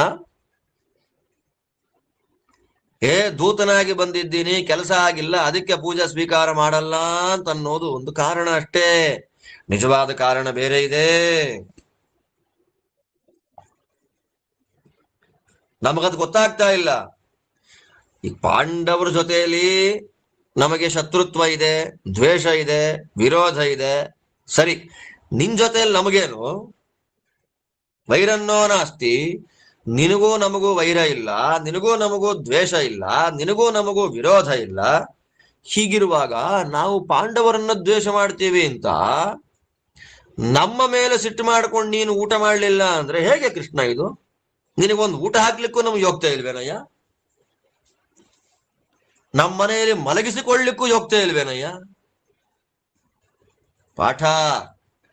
ನಾವೆಲ್ಲಿ ಊಟ ಮಾಡಬೇಕು, ಎಲ್ಲಿ ಮಲಗಬೇಕು, ಎಲ್ಲಿ ಆತಿಥ್ಯವನ್ನ ಸ್ವೀಕಾರ ಮಾಡಿಕೊಳ್ಬೇಕು, ಎಲ್ಲಿ ಮರ್ಯಾದೆ ತಗೊಳ್ಬೇಕು, ಕೃಷ್ಣ ಮಾಡುವ ಪಾಠ ಎಚ್ಚರಿಕೆಯಿಂದ ಕೇಳಬೇಕು ನಾವು ಅದನ್ನು. ಇದೆಲ್ಲ ಅಂದಾಗ ನಕ್ಕಬಿಟ್ಟ ಕೃಷ್ಣ. ಅಯ್ಯೋ ಹುಚ್ಚರ ಅಂತ ಅವನ ಮನಸ್ಸಿನಲ್ಲಿ ಭಾವನೆ ನಗ್ತಾನೆ ಕೃಷ್ಣ. ಎಲ್ಲ ಅಮಾತ್ಯರ ಜೊತೆಯಲ್ಲಿದ್ದ ಕೃಷ್ಣ, ದುರ್ಯೋಧನ ನೋಡಿದಂತಹ ಕೃಷ್ಣ ನಗುತ್ತಾ ಅವನನ್ನು ನೋಡ್ತಾ ಮಾತಾಡ್ತಾನೆ. ನಾಹಂ ಕಾಮಾನ್ನ ಸಂಭ್ರಂಭ ನ ದ್ವೇಷಾನ್ನರ್ಥ ಕಾರಣಾತ್ ನ ಹೇತುವಾದಾಲ್ಲೋಭಾದ್ವಾ ಧರ್ಮಂಜಹ್ಯಾಂ ಕಥಂಚನ ಸಂಪ್ರೀತಿ ಭೋಜ್ಯಾನ್ಯನ್ನಾನಿ ಆಪದ್ಭೋಜ್ಯಾನಿ ವಾ ಪುನಃ ನ ಚ ಸಂಪ್ರೀಯಸೆ ರಾಜನ್ ನ ಚೈವಾಪದ್ಗತಾ ವಯಂ ಅಕಸ್ಮಾದ್ವಿಷಸೆ ರಾಜನ್ ಜನ್ಮ ಪ್ರಭೃತಿ ಪಾಂಡವಾನ್ ಪ್ರಿಯಾನುವರ್ತಿನೋ ಭ್ರಾತೃನ್ ಸರ್ವೇ ಸರ್ವೈಃ ಸಮುದಿತಾ ಗುಣೈಃ ಅಕಸ್ಮಾಚ್ಚೈವ ಪಾರ್ಥಾನಾಂ ದ್ವೇಷಣಂ ನೋಪಪದ್ಯತೆ ಧರ್ಮೇ ಸ್ಥಿತಾಃ ಪಾಂಡವೇ ಯಾಃ ಕಸ್ತಾನ್ ಕಿಂ ವಕ್ತುಮರ್ಹತಿ ಎಸ್ತಾ ಇದೆಲ್ಲ ನನ್ನ ಕಣ್ಣಲ್ಲಿ ನೀರು ಬರ್ತಾ ಇದೆ ಈಗ. ರೋಮಾಂಚನ ಉಂಟು ಮಾಡತಕ್ಕ ಮಾತು, ಭಗವಂತನ ಮಾತುಗಳು. ಎಸ್ತಾನ್ವೇಷ್ಟಿ ಸಮಾನ್ವೇಷ್ಟಿ, ಯಸ್ತಾನನು ಸಮಾನನು ಐಕಾತ್ಮ್ಯಂ ಮಾಂ ಗತಂ ವಿದ್ಧಿ ಪಾಂಡವೈರ್ಧರ್ಮಚಾರಿಭಿಃ ಕಾಮಕ್ರೋಧಾನುವರ್ತೀ ಯೋ ಮೋಹಾದ್ವಿರುತ್ಸತೆ ಗುಣವಂತಂಚ ಯೋ ದ್ವೇಷ್ಟಿ ತಮಾಹುಃ ಪುರುಷಾಧಮಂ ಯಃ ಕಲ್ಯಾಣ ಗುಣಂ ರಾಜನ್ ಮೋಹಾನ್ನೋತ ದಿದೃಕ್ಷತೆ ಸೋಜಿತಾತ್ಮಾ ಅಜಿತ ಕ್ರೋಧಃ ನ ಚಿರಂ ತಿಷ್ಠತೆ ಶ್ರಿಯ ಅಥ ಯೋ ಗುಣಸಂಪನ್ನಾನ್ ಹೃದಯಸ್ಯ ಪ್ರಿಯಾನಪಿ ಪ್ರಿಯೇಣ ಕುರುತೆ ವಶ್ಯಾನ್ ಚಿರಂ ಯಶಸಿ ತಿಷ್ಠತಿ ದ್ವಿಷದನ್ನ ಭೋಕ್ತವ್ಯಂ. ಮತ್ತೆ ಮತ್ತೆ ಕೇಳಿ ಇದನ್ನ. ದ್ವಿಷದನ್ನ ಭೋಕ್ತವ್ಯಂ ದ್ವಿಷಂತನ್ನೈವ ಭೋಜಯೇತ್ ಪಾಂಡವಾನ್ ದ್ವಿಷಸೇ ರಾಜನ್. ದೇವರ ಮಾತು, ಮಮ ಪ್ರಾಣಾಹಿ ಪಾಂಡವಾಃ ಸರ್ವಮೇತನ್ನ ಭೋಕ್ತವ್ಯಮನ್ನಂ ದುಷ್ಟಾಭಿ ಸಂಹಿತಂ ಚತುರೇಕಸ್ಯ ಭೋಕ್ತವ್ಯಂ ಇತಿ ಮೇ ಧೀಯತೆ ಮತಿಃ. ಏವಮುಕ್ತ್ವಾ ಮಹಾಬಾಹುಃ ದುರ್ಯೋಧನಮರ್ಷಣಂ ನಿಶ್ಚಕ್ರಾಮ ತತಃ ಶುಭ್ರಾತ್ ಧಾರ್ತರಾಷ್ಟ್ರ ನಿವೇಶನಂ. ಕೃಷ್ಣ ಅಂತ ನಗುತ್ತಾ ಹೇಳ್ತಾನೆ. ಕೃಷ್ಣ ನೋಡಯ್ಯ, ನನಗೆ ಯಾರ್ದೋ ಮೇಲೆ ಆಸೆಯಿಂದ ಅಥವಾ ಯಾರ್ದೋ ಮೇಲೆ ಸಿಟ್ಟಿಂದ, ಇನ್ಯಾರನ್ನೋ ದ್ವೇಷ ಮಾಡ್ತಾ, ಅಥವಾ ಏನೋ ಒಂದು ನನಗೆ ಪ್ರಯೋಜನ ಇದೆ ಅನ್ನೋ ಆಸೆಯಿಂದ, ಅಥವಾ ಯಾವುದೋ ಕಾರಣದಿಂದ, ಯಾವುದೋ ಲೋಭದಿಂದ ನಾನು ಧರ್ಮವನ್ನ ಬಿಡೋಂಥವನಲ್ಲ. ದೇವರ ಮಾತು ನೋಡಿ, ಎಷ್ಟು ಕಾರಣ ಕೊಡ್ತಾನೆ ದೇವರು ನೋಡಿ. ಆಸೆಯಿಂದ, ಕಾಮ ಕ್ರೋಧ ದ್ವೇಷ ಪ್ರಯೋಜನ ಕಾರಣ ಲೋಭ, ಈ ಯಾವ ಕಾರಣಗಳಿಂದಲೂ ನಾನು ಧರ್ಮ ಬಿಡೋದಿಲ್ಲ. ಶಾಸ್ತ್ರ ಹೇಗಿದೆಯೋ, ಗೀತೆಯೇ ಶಾಸ್ತ್ರ ವಿಧಿ ಮುತ್ಸೃಜ್ಯ ವರ್ತತೆ ಕಾಮಕಾರತಃ ನ ಸ ಸಿದ್ಧಿಮವಾಪ್ನೋತಿ ನ ಸುಖಂ ನ ಪರಾಂಗತಿಂ ತಸ್ಮಾತ್ ಶಾಸ್ತ್ರಂ ಪ್ರಮಾಣಂತೆ ಕಾರ್ಯಕಾರ್ಯ ವ್ಯವಸ್ಥಿತೌ. ಅವನು ಬರೀ ಉಪದೇಶ ಮಾಡೋದಲ್ಲ ರೀ, ನಮ್ಮ ಸ್ವಾಮಿ ಕೃಷ್ಣ ಹೇಳೋನು, ಹೇಳಿದ್ದನ್ನು ಮಾಡೋನು. ಶಾಸ್ತ್ರ ಏನ್ ಹೇಳತ್ತೆ, ನಿನ್ನ ಒಂದು ಅನುಷ್ಠಾನ, ನೀನು ಮಾಡುವ ಒಂದು, ಅದು ಊಟ ಇರ್ಲಿ, ಮಲಗೋದಿರ್ಲಿ, ಅದು ಯಾವುದಾದ್ರೂ ಆಗ್ಲಿ, ಈ 6 ಕಾರಣಗಳಿಂದ ಇದನ್ನ ಎಲ್ಲಂದ್ರಲ್ಲಿ ಹೇಗಂದ್ರೆ ಹಾಗೆ ಮಾಡಬಾರ್ದು. ಅಯ್ಯೋ ಅವ್ರು ಬೇಜಾರು ಮಾಡ್ಕೊಂತಾರಲ್ಲ, ಅಥವಾ ಇನ್ಯಾರ್ದೋ ಮೇಲಿನ ಸಿಟ್ಟಿನಿಂದ, ಮತ್ತೊಬ್ಬರ ಮೇಲಿನ ದ್ವೇಷದಿಂದ, ಇಲ್ಲಿ ಊಟ ಮಾಡಿಬಿಟ್ರೆ, ಮಲಗಿಬಿಟ್ರೆ, ಆತಿಥ್ಯ ಸ್ವೀಕಾರ ಮಾಡಿಕೊಂಡ್ರೆ ನನಗೇನೋ ಒಂದು ಪ್ರಯೋಜನ ಇದೆ ಅನ್ನೋ ಬುದ್ಧಿಯಿಂದ, ಅಥವಾ ಹೇಳಲಿಕ್ಕಾಗದೇ ಇರುವ ಕಾರಣಗಳಿಂದ, ಲೋಭಾದಿಗಳಿಂದ ಶಾಸ್ತ್ರದ ಆದೇಶವನ್ನ, ಧರ್ಮವನ್ನ ಮೀರಬಾರದು. ಕೃಷ್ಣ ಅಂತಾನೆ, ಊಟ ಎಲ್ಲಿ ಮಾಡ್ಬೇಕಯ್ಯ, ಊಟ ಮಾಡ್ಲಿಕ್ಕಿರುವ ಜಾಗ ಯಾವುದಯ್ಯ, ಸಂಪ್ರೀತಿ ಭೋಜ್ಯಾನ್ನನ್ನಾನಿ. ತುಂಬಾ ಇಷ್ಟ ನನಗವ್ರ ಮೇಲೆ, ನನ್ನನ್ನು ಅವರು ತುಂಬಾ ಪ್ರೀತಿ ಮಾಡ್ತಾರೆ, ಅಲ್ಲಿ ಊಟ ಮಾಡು, ಮನಸ್ಸು ಬಿಚ್ಚಿ ಊಟ ಮಾಡು. ಸಂಪ್ರೀತಿ ಭೋಜ್ಯಾನ್ನನ್ನಾನಿ. ಮತ್ತೆ ಬಾಯಲ್ಲಿ ಮಾತ್ರ ಪ್ರೀತಿ ಅಲ್ಲ, ಮನಸ್ಸಿನಿಂದ ಪ್ರೀತಿ ಬರಬೇಕು. ಅಂಥ ಕಡೆ ಊಟ ಮಾಡಬೇಕು. ಕೃಷ್ಣ ಅಂತನು ಆಪದ್ಭೋಜ್ಯಾನಿ ವಾ ಪುನಃ. ತಿನ್ನಕ್ಕೆ ಗತಿನೇ ಇಲ್ಲ, ದೊಡ್ಡ ಆಪತ್ತು ಬಂದುಬಿಟ್ಟಿದೆ, ಅಯ್ಯೋ ಊಟ ಹಾಕಿ ಅಂತ ಕೇಳಿ ಯಾರು ಊಟ ಹಾಕ್ತಾರೆ, ಅಲ್ಲಿ ತಿನ್ಬೇಕು. 2 ಊಟ, ಒಂದು ಪ್ರೀತಿಯಿಂದ, ಇನ್ನೊಂದು ಆಪತ್ತಿನಲ್ಲಿ. ಏನೋ ದುರ್ಯೋಧನ, ನನ್ನ ಮೇಲೆ ನಿನಗ್ ಪ್ರೀತಿ ಇಲ್ಲ, ನಿನ್ನ ಮೇಲೆ ನನಗಂತೂ ಇಲ್ಲವೇ ಇಲ್ಲ ಬಿಡು. ದೇವರು ರೀ ಅವನು, ದೇವರು, ನಿಷ್ಠುರವಾದ ಧರ್ಮ. ನಿನಗೆ ಹೇಗಿದ್ರು ನನ್ನ ಮೇಲೆ ಪ್ರೀತಿ ಇಲ್ಲ, ನಾನು ಯಾಕೆ ನಿಮ್ಮಲ್ಲಿ ಊಟ ಮಾಡ್ಲೋ, ನಾನೇನ್ ಗತಿಗೆಟ್ಟು ಬಂದಿದ್ದೀನ? ಏನ್ ಮಾತ್ ನೋಡ್ರಿ, ನೈವ ಆಪದ್ಗತ ವಯಂ. ನಾನೇನು ಗತಿಗೆಟ್ಟು ಬಂದಿದ್ದೀನೇನಯ್ಯ ಅನ್ನ ಹಾಕು ಅಂತ ನಿನ್ನ ಮನೆ ಬಾಗಿಲಿಗೆ? ಆದ್ದರಿಂದ ಪ್ರೀತಿಯಿಂದ ನೀನು ಬಡಿಸ್ತಾ ಇಲ್ಲ, ಆದ್ದರಿಂದ ಊಟ ಮಾಡಲ್ಲ. ನಾನು ಗತಿಗೆಟ್ಟು ಬಂದಿಲ್ಲ, ಆದ್ದರಿಂದ ಊಟ ಮಾಡಲ್ಲ. ಆದ್ದರಿಂದ ಇನ್ನೊಂದು ಕಾರಣ ಬೇಕಲ್ಲ, ಹೇಳ್ತೀನಿ ಕೇಳು. ಕಾರಣವಿಲ್ಲದೆ, ವಿನಾಕಾರಣ, ಅಕಸ್ಮಾತ್, ಕಾರಣವೇ ಇಲ್ಲದೆ ಹುಟ್ಟದಾಗಲಿಂದ ಪಾಂಡವರನ್ನು ದ್ವೇಷ ಮಾಡ್ತಾ ಇದೀಯಾ? ಎಂಥ ಪಾಂಡವರು? ನಿನ್ನ ಸಹೋದರರವರು. ಎಲ್ಲ ಗುಣಗಳಿಂದ ಕೂಡಿದವರು, ನಿನ್ನ ಮೇಲೆ ತುಂಬಾ ಪ್ರೀತಿ ಮಾಡ್ತಾರೆ. ಅಂತಹ ಪಾಂಡವರನ್ನ ವಿನಾಕಾರಣ ಜನ್ಮ ಪ್ರಭೃತಿ ದ್ವೇಷ ಮಾಡ್ತಾ ಇದ್ದೆ. ನೀನು ಮಾಡ್ತಿರೋ ತಪ್ಪು.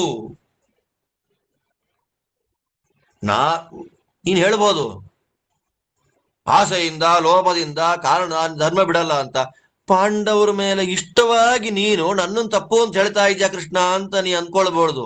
ನಾನು ಪಾಂಡವರನ್ನ ಪ್ರೀತಿ ಮಾಡೋದು ಯಾಕೆ ಅಂತಂದ್ರೆ, ಪಾಂಡವರು ಧರ್ಮೇ ಸ್ಥಿತ ಪಾಂಡವೇಯ,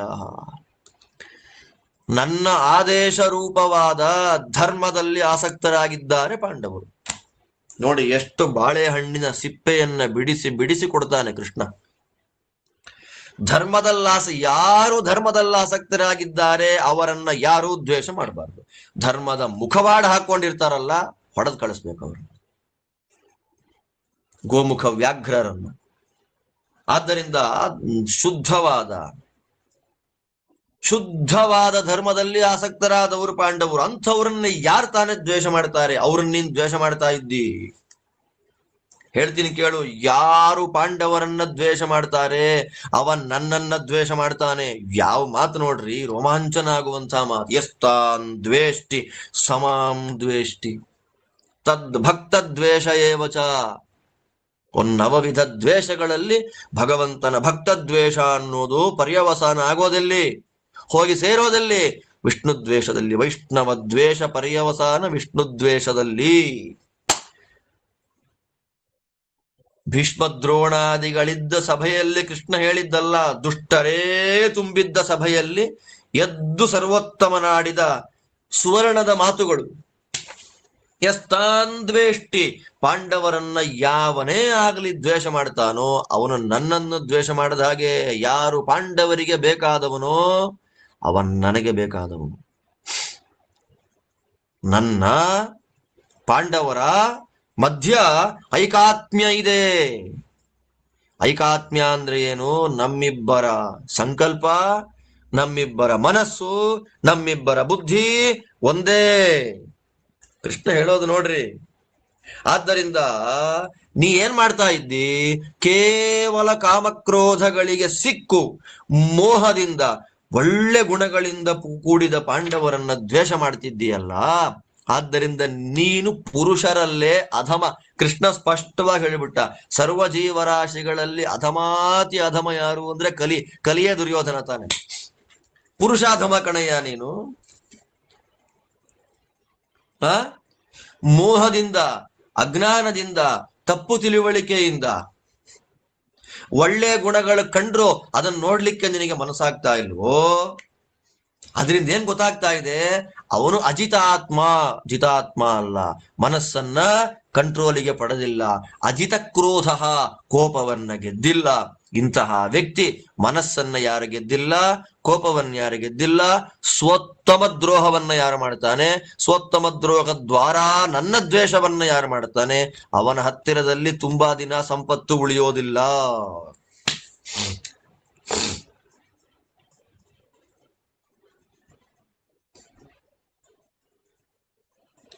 ಮಧ್ಯದಲ್ಲಿ ಇಗೋ ಅಡ್ಡ ಬಂದ್ರೂ ಕೂಡ, ಇಷ್ಟ ಇಲ್ಲದೆ ಇದ್ರೂ ಕೂಡ ಶ್ರೀಹರಿ ಪ್ರೀತಿಯಾಗತ್ತೆ ಅನ್ನೋ ಕಾರಣಕ್ಕೆ ಗುಣವಂತರ ಗುಣಗಳನ್ನ ನೋಡಿ ಮರ್ಯಾದೆ ಯಾರು ಮಾಡ್ತಾರೆ ಅವನ ಕೀರ್ತಿ ಶಾಶ್ವತವಾಗುತ್ತೆ. ಏನಯ್ಯ? ಯಾವನು ದ್ವೇಷ ಮಾಡ್ತಾನೆ ಆ ದ್ವೇಷ ಮಾಡಿದವನ ಅನ್ನವನ್ನ ತಿನ್ಬೇಕಾ ನಾನು? ನಮ್ಮ ದೇವರ ಮಾತು. ನನ್ನನ್ನ ದ್ವೇಷ ಮಾಡ್ತಿಲ್ಲ ಅಂತ ಹೇಳಿದೆ ನೀನು ದುರ್ಯೋಧನ. ನನಗೂ ಪಾಂಡವರಿಗೂ ದ್ವೇಷ, ನನಗೂ ನಿನಗೂ ಏನು ಅಂತ ಕೇಳಿದೆ ಅಲ್ಲ. ಪಾಂಡವರನ್ನ ಯಾರು ದ್ವೇಷ ಮಾಡ್ತಾರೆ ಅವರು ನನ್ನನ್ನ ದ್ವೇಷ ಮಾಡಿದ ಹಾಗೆ.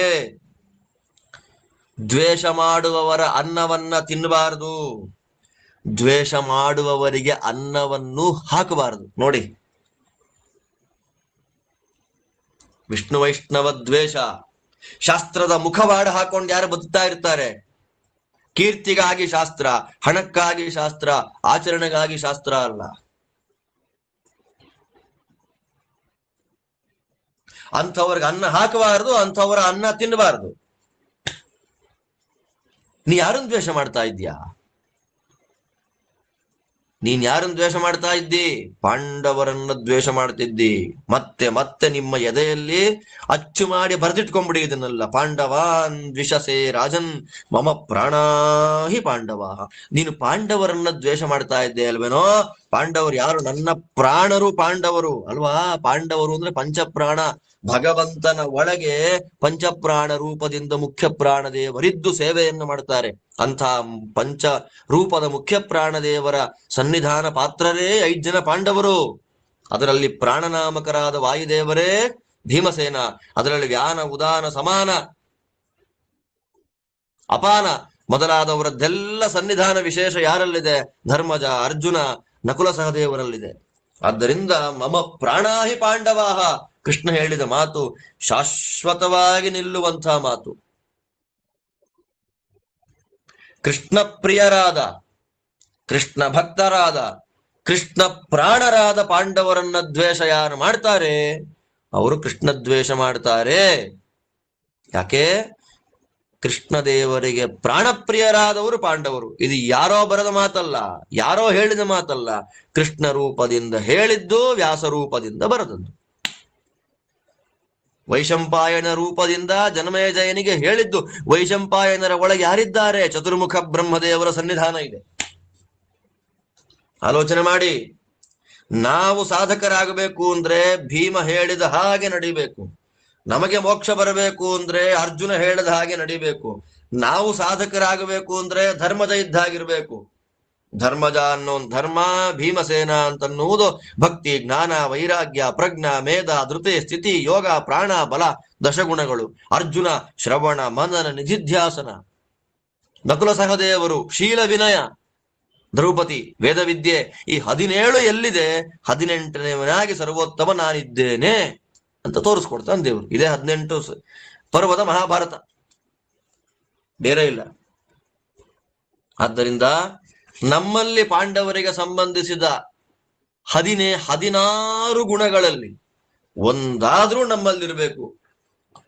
ಭಕ್ತಿ, ಭೀಮಸೇನ ದೇವರು ರೆಪ್ರೆಸೆಂಟ್ ಮಾಡುವ ಭಕ್ತಿ ನಮ್ಮಲ್ಲಿ ಬರಬೇಕು ಅಂದ್ರೆ ನಾವು ಮಾಡಬೇಕಾದ್ದೇನು? ಅರ್ಜುನನನ್ನ ಗುರುಗಳನ್ನಾಗಿ ಪಡಿಬೇಕು. ಅರ್ಜುನ ಯಾವುದಕ್ಕೆ ಪ್ರತೀಕ? ಶ್ರವಣ, ಮನನ, ನಿಧಿಧ್ಯಾಸನಕ್ಕೆ ಪ್ರತೀಕ. ಎಲ್ಲಿದೆ ನೋಡಿ ಸಾಧನೆಯ ಮಾರ್ಗ. ಮಮ ಪ್ರಾಣಾಹಿ ಪಾಂಡವಾಹ ಅಂತ ನಮ್ಮ ಸ್ವಾಮಿ ಹೇಳಿದ್ದು ವಿಸ್ತೃತವಾದ ಅರ್ಥ. ನಿನ್ನ ಉದ್ದೇಶ ಏನೋ ದುಷ್ಟ, ನಿನ್ನ ಉದ್ದೇಶವೇ ಸರಿಯಾಗಿಲ್ಲ. ಕೆಟ್ಟ ಉದ್ದೇಶದಿಂದ ನೀ ಹಾಕುವ ಅನ್ನ ತಿನ್ನಬಾರ್ದು. ಇಡೀ ಹಸ್ತಿನವತಿಯಲ್ಲಿ ನಾನು ಊಟ ಮಾಡಲಿಕ್ಕೆ ಯೋಗ್ಯವಾದ ಅನ್ನವನ್ನ ಕೊಡೋನು ಯಾರು? ಇದು ದೊಡ್ಡ ಪ್ರಶ್ನೆ. ಇಡೀ ಹಸ್ತಿನಪುರದಲ್ಲೇ ನಾ ಎಲ್ಲಿ ಊಟ ಮಾಡಬೇಕು ಗೊತ್ತಾ? ಅಕ್ಷತ್ತು ರೇಖಸ್ಯ ಭೋಕ್ತವ್ಯಂ ಇತಿ ಮೇ ಧೀಯತೆ ಮತಿಹಿ. ವಿದುರ ಹಾಕಿದ ಅನ್ನವನ್ನ ಮಾತ್ರ ತಿನ್ನಬೇಕು ಅಂತ ನನ್ನ ಅಭಿಪ್ರಾಯ. ಇಷ್ಟೇ ಹೇಳಿದ. ಸಿಟ್ಟು ಬಂತು ದುರ್ಯೋಧನನಿಗೆ. ಮಖಾನ ನೋಡ್ಲಿಲ್ಲ, ಹೊರಟೇ ಬಿಟ್ಟ. ದುರ್ಯೋಧನನ ಮನೆಯಿಂದ ಹೊರಗೆ ಬಂದೇ ಬಿಟ್ಟ. ನಿರ್ಯಾಯ ಚ ಮಹಾಬಾಹು ವಾಸುದೇವೋ ಮಹಾಮನಃ ನಿವೇಶಾಯೇಯೌ ವೇಶ್ಮ ವಿದುರಸ್ಯ ಮಹಾತ್ಮನಃ ತಮಭ್ಯಗಚ್ಚ ದ್ರೋಣಶ್ಚ ಕೃಪೋ ಭೀಷ್ಮೋಥ ಬಾಕ್ಲಿಕಃ ಕುರವಶ್ಚ ಮಹಾಬಾಹುಂ ವಿದುರಸ್ಯ ಗೃಹಾತಿಥಿಂ ತೇಭಿಗಮ್ಯ ಬ್ರುವಂತತ್ರ ಕುರವೋ ಮಧುಸೂದನಂ ನಿವೇದಯಾಮೋ ವಾರ್ಷ್ಣೇಯ ಸರತ್ನಾನ್ಸ್ತೆ ಗೃಹಾನ್ವಯಂ ತಾನುವಾಚ ಮಹಾತೇಜಾಃ ಕೌರವಾನ್ ಮಧುಸೂದನಃ ಸರ್ವೇ ಭವಂತೋ ಗಚ್ಚಂತು ಸರ್ವಾ ಮೇ ಅಪಚಿತಿಃ ಕೃತ ಯಾತೇಷು ಕುರುಷು ಕ್ಷತ್ತಾದಾಶಾರ್ಹಮಪರಾಜಿತಂ ಅಭ್ಯರ್ಚಯಾಮಾಸ ತದಾ ಸರ್ವಕಾಮೈರುಪಸ್ಥಿತಃ ತತಃ ಕ್ಷತ್ತಾನ್ನಪಾನಾನಿ ಶುಚೀನಿ ಗುಣವಂತಿ ಚ ಉಪಾಹರದನೇಕಾನಿ ಕೇಶವಾಯ ಮಹಾತ್ಮನೆ ತೈಸ್ತರ್ಪಯಿತ್ವಾ ಪ್ರಥಮಂ ಬ್ರಾಹ್ಮಣಾನ್ ಮಧುಸೂದನಃ ವೇದವಿದ್ಯೋ ದದೌ ಕೃಷ್ಣಃ ಪರಮದ್ರವಿಣಾನ್ಯಪಿ ಭುಕ್ತವತ್ಸು ದ್ವಿಜಾಗ್ರ್ಯೇಷು ನಿಷಣ್ಣೇಷು ವರಾಸನೆ ಶುಚಿಃ ಸುಪ್ರಯತೋ ಭೂತ್ವಾ ವಿದುರೋನ್ನಮುಪಾಹರತ್ ಶ್ರದ್ಧಯಾ ಪರಯಾ ಯುಕ್ತಃ ಇದಂ ವಚನಮಬ್ರವೀತ್ ಸಂಭ್ರಮೈಸ್ತುಷ್ಯ ಗೋವಿಂದ ಏತನ್ನಃ ಪರಮಂ ಧನಂ ಅನ್ಯಥಾ ಹಿ ವಿಶೇಷೇಣ ಕಸ್ತ್ವಾಮರ್ಚಿತುಮರ್ಹತಿ ತತೋ ನುಯಾಯಿಭಿಃ ಸಾರ್ಧಂ ನಿಷಣ್ಣಃ ಪರಮಾಸನೆ ವಿದುರಾನ್ನಾನಿ ಬುಭುಜೆ ಶುಚೀನಿ ಗುಣವಂತಿ ಚ ತಂ ಭುಕ್ತವಂತಂ ವಿವಿಧಾಃ ಸುಶಬ್ದಾಃ ಸೂತಮಾಗಧಾಃ ಅಭಿತುಷ್ಟುಹುರಾಸೀನಂ ದಾಶಾರ್ಹಂ ಅಪರಾಜಿತಂ.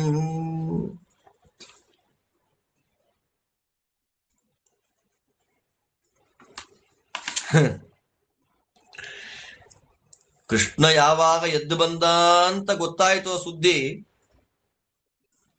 ವಿದುರನ ಮನೆ ಹತ್ರ ಕೃಷ್ಣ ಗಾಡಿಯಿಂದಲೂ ಬಂತೆ ನಡ್ಕೊಂಡು ಹೋಗ್ತಾ ಇದ್ದಾನೆ.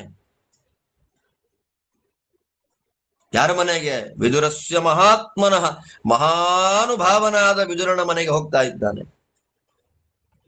ಕೃಷ್ಣನ ಅಂದ್ರೆ ಓಡಿಕೊಂಡು ಹೋಗುವಂತೆ ಹೋಗ್ತಾ ಇದ್ದಾನೆ ಕೃಷ್ಣ. ಹಾಗೆ ಹೋಗುವಾಗ ದ್ರೋಣ, ಕೃಪಾ, ಭೀಷ್ಮ, ಬಾಕ್ಲಿಕ, ಕುರುಗಳು ಎಲ್ಲ ಕೃಷ್ಣನನ್ನ ಫಾಲೋ ಮಾಡ್ಕೊಂಡು ಓಡಿ ಬಂದ್ರು. ಹೇಳ್ತಾರೆ, ಕೃಷ್ಣ ನಮ್ಮನೆಗೆ ಬರಪ್ಪ, ರತ್ನಗಳಿಂದ ಕೂಡಿದ ನಮ್ಮ ಮನೆಗಳನ್ನ ನಿನಗೆ ಅರ್ಪಣೆ ಮಾಡ್ತೇವೋ, ನಮ್ಮನೆಗ್ ಬಾರೋ, ನಮ್ಮನೆಗ್ ಬಾ ಕೃಷ್ಣ. ನಾವ್ ಹೇಗಿರ್ಬೇಕು, ಯಾವ ರೀತಿ ನಾವು ಬದುಕಿದ್ರೆ ನಮ್ಮ ಮನೆಗ್ ಬರ್ತಾನೆ ಕೃಷ್ಣ.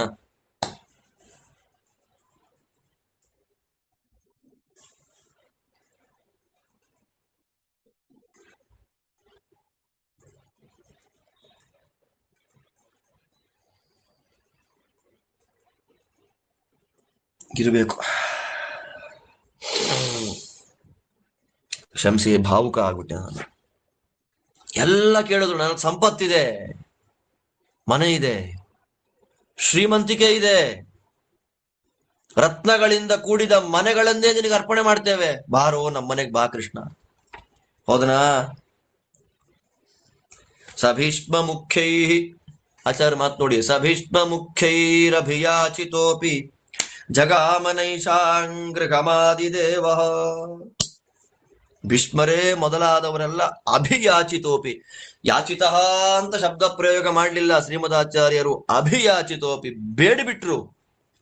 ಕಾಲಿಗೆ ಬಿದ್ದು, ಬೀದಿಯಲ್ಲೇ ಕೃಷ್ಣ ದೇವರ ಕಾಲಿಗೆ ಬಿದ್ದು ಕೇಳಿದ್ರು, ಬಾರೋ ಮನೆಗೆ ಬಾರೋ ಕೃಷ್ಣ. ಹೋಗಲಿಲ್ಲ. ಕಾರಣ ಒಂದೇ, ಉಪೇಕ್ಷಿತ ದ್ರೌಪದೀತ್ಯಪ್ರಮೇಯ. ನೀನ್ ಯಾರನ್ನು ಉಪೇಕ್ಷೆ ಮಾಡಿ ಇವಾಗ ಬಂದು ಕಾಲಿಗೆ ಬಿದ್ದು ಕರೀತಿರಲ್ಲ? ಸಭಾ ಮಧ್ಯದಲ್ಲಿ ನನ್ನ ಭಕ್ತಳು, ವೇದಾಭಿಮಾನಿನಿಯಾದ ದೇವಿ, ವೇದಿ ಮಧ್ಯ ಸಂಭೂತ ಅಯೋನಿಜ ಪಂಚದೇವಿ ಸಮಾವೇಶಯುತ ದ್ರೌಪದಿ ಏಕವಸ್ತ್ರಳಾಗಿ ರಜಸ್ವಲೆಯಾಗಿ ಬೇಡ್ತಾ ಇದ್ದಾಗ ನೀವೆಲ್ಲ ಏನ್ ಮಾಡಿದ್ರಯ್ಯ? ಉಪೇಕ್ಷೆ ಮಾಡಿದ್ರಿ. ದ್ರೌಪದಿಯ ಆರ್ತನಾದವನ್ನ, ಪ್ರಾರ್ಥನೆಯನ್ನ ಅವರೆಲ್ಲ ಹೇಗೆ ಉಪೇಕ್ಷೆ ಮಾಡಿದ್ರೋ ಅದಕ್ಕಿಂತಲೂ ತೀಕ್ಷ್ಣವಾದ ನೆಗ್ಲೆಕ್ಟ್ ಮಾಡಿಬಿಟ್ಟ, ಇಗ್ನೋರ್ ಮಾಡಿದ ಕೃಷ್ಣ ಭೀಷ್ಮಾದಿಗಳನ್ನೆಲ್ಲ.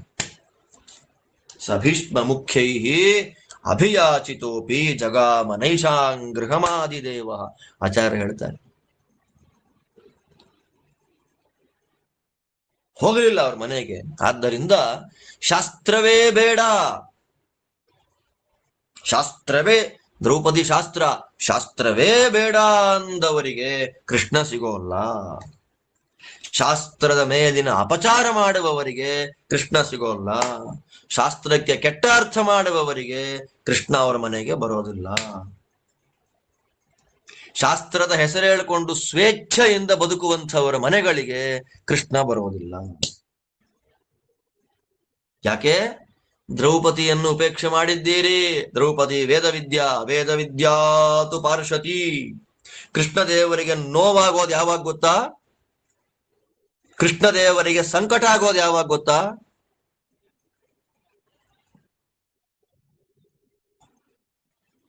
ವೇದ ವಿದ್ಯೆಯನ್ನ ಅಪಾರ್ಥ ಮಾಡಿಕೊಂಡಾಗ, ಶಾಸ್ತ್ರಕ್ಕೆ ಅಪಚಾರ ಮಾಡಿದಾಗ ಜಗದ್ಗುರುತ್ವೇನ ಭೀಮನನ್ನ ಸ್ವೀಕಾರ ಮಾಡದೇ ಇದ್ದ. ಕೃಷ್ಣೋ ದೈವಂ ಗುರುರ್ ಭೀಮಃ ವೇದ ವಿದ್ಯಾ ಚ ಪಾರ್ಷತಿ ತಸ್ಯಾ ಉತ್ಸಾದನೇನೈವ ಯಾತಸ್ತಾವತಿ ಸಂಕಟಂ. ಹರಿವಾಯುಗಳಿಗೆ ದುಃಖ ಬರೋದು ಯಾವಾಗ? ಹರಿವಾಯುಗಳ ಮನಸ್ಸಿಗೆ ಸಂಕಟ ಆಗೋದು ಯಾವಾಗ ಅಂದ್ರೆ ವಿಷ್ಣು ಸರ್ವೋತ್ತಮತ್ವ ಜ್ಞಾನವನ್ನ ಅರಿಯದೆ ವಾಯುದೇವರ ಜೀವೋತ್ತಮತ್ವ ಜಗದ್ಗುರುತ್ವ ಜ್ಞಾನವನ್ನ ಪಡೆಯದೆ ಶಾಸ್ತ್ರೋಕ್ತವಾದ ಜೀವನ ಮಾಡದೇ ಇದ್ದಾಗ ಹರಿಗುರುಗಳಿಗೆ ತುಂಬಾ ದುಃಖ ಆಗುತ್ತೆ. ಅತಿ ಸಂಕಟಂ ಯಾತವು ಮಣಿಮಂಜರಿಯಲ್ಲಿ ಬರೋ ಮಾತು. ನಾವ್ ಹಾಗೆ ಬದುಕ್ಬೇಕಾ? ನೋಡಿ ಎಂಥ ಪಾಠ ನೋಡಿ ಇದು. ಬೇಡಿದರು ಕೃಷ್ಣ ಅಂತ ಬೇಡಿದ್ರು, ಬರಲಿಲ್ಲ. ಹೇಳಿಬಿಟ್ಟ, ನೀವೆಲ್ಲ ಪೂಜೆ ಮಾಡಿದ್ದಾಯ್ತು, ಹೋಗಿ ಏನ್ಬಿಟ್ಟ. ನೋಡಿ ಕೃಷ್ಣ ಎಂದು ನೋಡಿ, ಸರ್ವಾಮೇ ಅಪಚಿತಿ ಕೃತ. ನೀವು ಮಾಡಬೇಕಾದ ಪೂಜೆ ಎಲ್ಲ ಮಾಡಾಗಿದೆ. ಅಪಚಿತಿ ಅಂದ್ರೆ ಪೂಜೆ. ನೀವು ಮಾಡಬೇಕಾದ ಪೂಜೆ ಎಲ್ಲ ಮಾಡಾಗಿದ್ಯಪ್ಪ, ನಿಮ್ ಮನೆ ಹೊರಟೋಗ್ರಿ. ನೋಡಿ ಹೇಗೆ ಎಷ್ಟು ಜಸ್ಟ್ ಇಗ್ನೋರ್ ಮಾಡಿಬಿಟ್ಟ. ಶೀರ್ ನೆಗ್ಲೆಜೆನ್ಸಿ. ನಮ್ಮ ದೇವರು ಅಂದ್ರೆ ಇದೇ ಭೀಷ್ಮರ ಮೂಲಕ ಕೃಷ್ಣನೇ ಸರ್ವೋತ್ತಮ ಅಂತ ಘಂಟಾಘೋಷವಾಗಿ ಸಾರಿಸಿದ ಸಭೆಯಲ್ಲಿ ಇವತ್ತು ನೋಡಿ, ಇದೇ ಭೀಷ್ಮರ ಮೂಲಕ ನಾಳೆ ಸರ್ವಪ್ರಹರಣಾಯುಧಾಯ ಓಂ ನಮಃ ಅಂತ ಸ್ತೋತ್ರ ಮಾಡಿಸ್ಕೊಳ್ತಾನೆ ನಾಳೆ. ಇವತ್ತು ಯಾಕೆ ಅಂದ್ರೆ ನೆನ್ನೆ ಇದ್ದ ಮನಸ್ಥಿತಿ ಭೀಷ್ಮರದ್ದು ಇವತ್ತಿಲ್ಲ. ಭೀಷ್ಮರ ನಿಜವಾದ ವ್ಯಕ್ತಿತ್ವ ಪೂರ್ಣ ಅಭಿವ್ಯಕ್ತಿ ಆಗಿಲ್ಲ. ದುಷ್ಟರಿಗೆ ಸಪೋರ್ಟ್ ಮಾಡಿದ್ದಾರೆ. ನಾಳೆ ಬೆಳಗ್ಗೆ ಮತ್ತೆ ಶುದ್ಧರಾಗ್ತಾರೆ. ನೀವ್ ಯಾವಾಗ ಶುದ್ಧರಾಗ್ತೀರಿ? ನಿಮ್ಮ ಹತ್ರಕ್ಕೆ ನಾನು ಬರ್ತೀನಿ. ನೆನ್ನೆ ನಮ್ಮನೆಗೆ ಬಂದಿದ್ಯಲ್ಲ ಅಂತ ಕೃಷ್ಣನ್ ಕೇಳಿದ್ರೆ, ನೆನ್ನೆ ಶುದ್ಧವಾಗಿದ್ರಿ ಬಂದೆ, ಇವತ್ತು ಅಶುದ್ಧರಾಗಿದ್ದೀರಿ ಬರೋದಿಲ್ಲ, ನೀವೆಲ್ಲ ಪೂಜೆ ಮಾಡಿದ್ದಾಗಿದೆ, ಸಾಕು ಸಾಕು ಮನೆಗೆ ಹೊರಟು ಹೋಗ್ರಿ, ನಾಳೆ ರೆಡಿ ಆಗ್ರಿ ಬರ್ತೀನಿ. ನಮ್ಮ ದೇವರು ಅಂದ್ರೆ ಹೀಗೆ. ಎಲ್ಲ ಏನು ಮಾತಾಡ್ತಾರೆ? ಏನು 500-600 ವರ್ಷದ ಭೀಷ್ಮಾಚಾರ್ಯರು ಅಂದು ಕಳಿಸ್ಬಿಟ್ಟ ದೇವರು. ನೇರ ವಿದುರನ ಮನೆಗೆ ಬಂದ. ಎಲ್ಲ ವಸ್ತುಗಳನ್ನ ಇಟ್ಕೊಂಡು ರೆಡಿಯಾಗಿದ್ದಾನೆ ವಿದುರ ಸ್ವಾಮಿಯ ಪೂಜೆಯನ್ನು ಮಾಡ್ಲಿಕ್ಕೆ. ಅವನಿಗೇನು ಆನಂದವೋ! ಅತ್ಯಂತ ಪವಿತ್ರವಾದ ಅನೇಕ ವಿಧಗಳಾದ ಬಗೆ ಬಗೆಯ ಅನ್ನಪಾನಗಳನ್ನ ಸರ್ವೋತ್ತಮನಿಗೆ ಶುಚೀನಿ, ದೊಡ್ಡ ಮಾತು, ಶುಚೀನಿ ಗುಣವಂತಿ, ನೈವೇದ್ಯ ಮಾಡಿದ ವೈಶ್ವದೇವಾದಿಗಳನ್ನ ಮಾಡಿದ ಪವಿತ್ರವಾದ ಅನ್ನವನ್ನ ಕೊಟ್ಟ.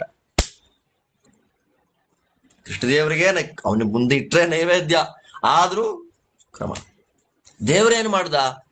ಗಬಗಬ ತಿನ್ಬಿಡ್ಲಿಲ್ಲ. ತೈಸ್ತರ್ಪಯಿತ್ವಾ ಪ್ರಥಮಂ ಬ್ರಾಹ್ಮಣಾನ್ ವೇದವಿದ್ಯೋ ಬ್ರಾಹ್ಮಣಾನ್. ಅದರಿಂದ ಕೃಷ್ಣ ಏನು ಮಾಡ್ದ? ಮೊದಲು ಬ್ರಾಹ್ಮಣರನ್ನ ಕರೆಸಿ, ಎಂಥ ಬ್ರಾಹ್ಮಣರನ್ನ? ವೇದವಿದ್ಯೋ ಬ್ರಾಹ್ಮಣಾನ್, ವೇದಾಧ್ಯಯನ ಮಾಡಿದಂತಹ ಬ್ರಾಹ್ಮಣರನ್ನ ಕರೆಸಿ ಅವರಿಗೆ ಊಟ ಹಾಕಿ ಕೃಷ್ಣಾರ್ಪಣ ಅಂತ ಹೇಳಿ ಅವರಿಗೆ ದಕ್ಷಿಣೆಗಳನ್ನ ಕೊಟ್ಟು ಅವರು ತೃಪ್ತರಾದ ಮೇಲೆ ಭುಕ್ತವತ್ಸು ದ್ವಿಜಾಗ್ರಿಯೇಶು, ಬ್ರಾಹ್ಮಣರೆಲ್ಲ ಸಂತೃಪ್ತರಾಗಿ ಊಟ ಮಾಡಿದ ಮೇಲೆ, ಅವರೆಲ್ಲ ದಕ್ಷಿಣ ತಗೊಂಡು ಆಶೀರ್ವಾದ ಮಾಡಿ ಮನೆಗೆ ಹೋದ ಮೇಲೆ ಒಳ್ಳೆ ಆಸನದಲ್ಲಿ ಕೂತ ಕೃಷ್ಣದೇವರಿಗೆ ವಿದುರ ಸುಪ್ರಯತಃ ದೇವರೇ ಊಟ ಕೂತಿದಾನ್ರಿ.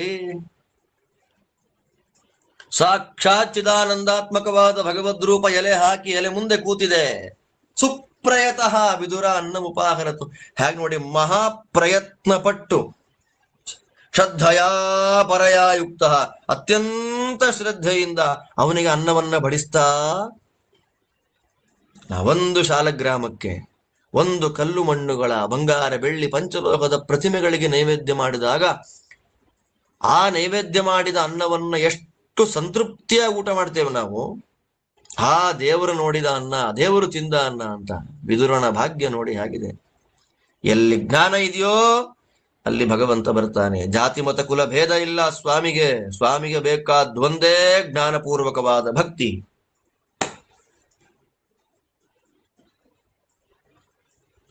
ಯಾವಾಗ ತಿಳ್ಕೊಂತೀವೋ ನಾವು ಇದನ್ನೆಲ್ಲ ಗೊತ್ತಿಲ್ಲ, ನನ್ನಿಂದ ಆರಂಭ ಮಾಡಿಕೊಂಡು. ಆದ್ದರಿಂದ ಈ ವಾಕ್ಯಗಳನ್ನ ನೋಡಿ, ಈ ಕಥಾಭಾಗವನ್ನ ಚರಿತ್ರೆಯನ್ನ ಕೇಳಿದ ಮೇಲೆ ಆದ್ರೂ ನನ್ನಲ್ಲಿರುವ ದೋಷಗಳೆಲ್ಲ ಪರಿಹಾರ ಆದ್ರೆ ಇದನ್ನ ಹೇಳಿದ್ದಕ್ಕೆ ನನಗೆ ಸ್ವಲ್ಪ ಸಾರ್ಥಕ್ಯದ ಭಾವನೆ ಬರುತ್ತೆ. ಈ ದೃಷ್ಟಿಯಲ್ಲಿ ಮಾತಾಡ್ತಾನೆ ಕೃಷ್ಣ, ನಾನು ಏನು ಕೊಳ್ಳಿಲ್ವೋ ನಿನಗೆ? ಸಂಭ್ರಮೈಸ್ತುಷ್ಯ ಗೋವಿಂದ.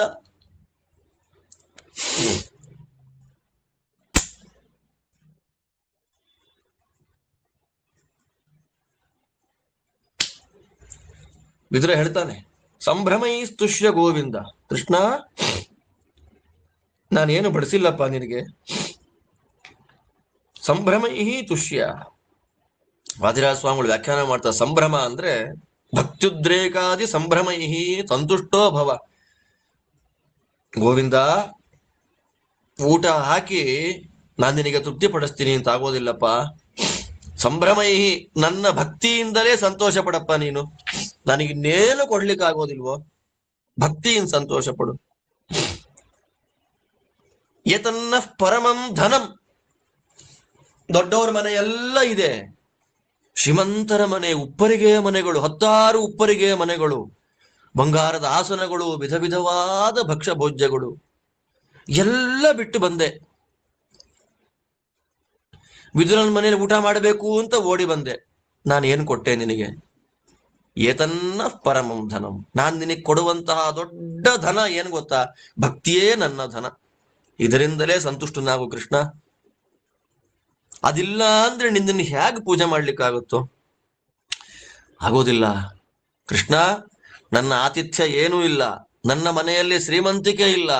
ಭಕ್ತಿಯಿಂದ ತಂದುಕೊಟ್ಟ ಅಲ್ಪ ಪದಾರ್ಥವನ್ನ ಅನಲ್ಪವನ್ನಾಗಿ ಮಾಡಿಕೊಂಡು ಸ್ವೀಕಾರ ಮಾಡುವಂತ ವಿದುರ ಅತ್ಯಂತ ವಿನೀತ ಭಾವದಿಂದ ಭಕ್ತಿಯಿಂದ ಸ್ವಾಮಿಗೆ ಊಟ ಬಡಿಸ್ತಾ ಇದ್ದಾನೆ. ಕೃಷ್ಣ ನಗುತ್ತಾ ಹಾಗಿದೆ ನೋಡಿ.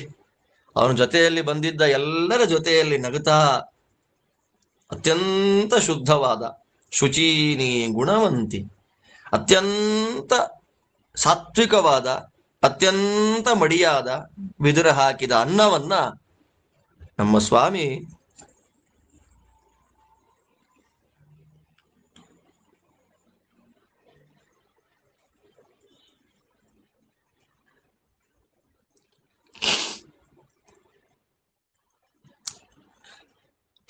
ಊಟ ಮಾಡಿದ.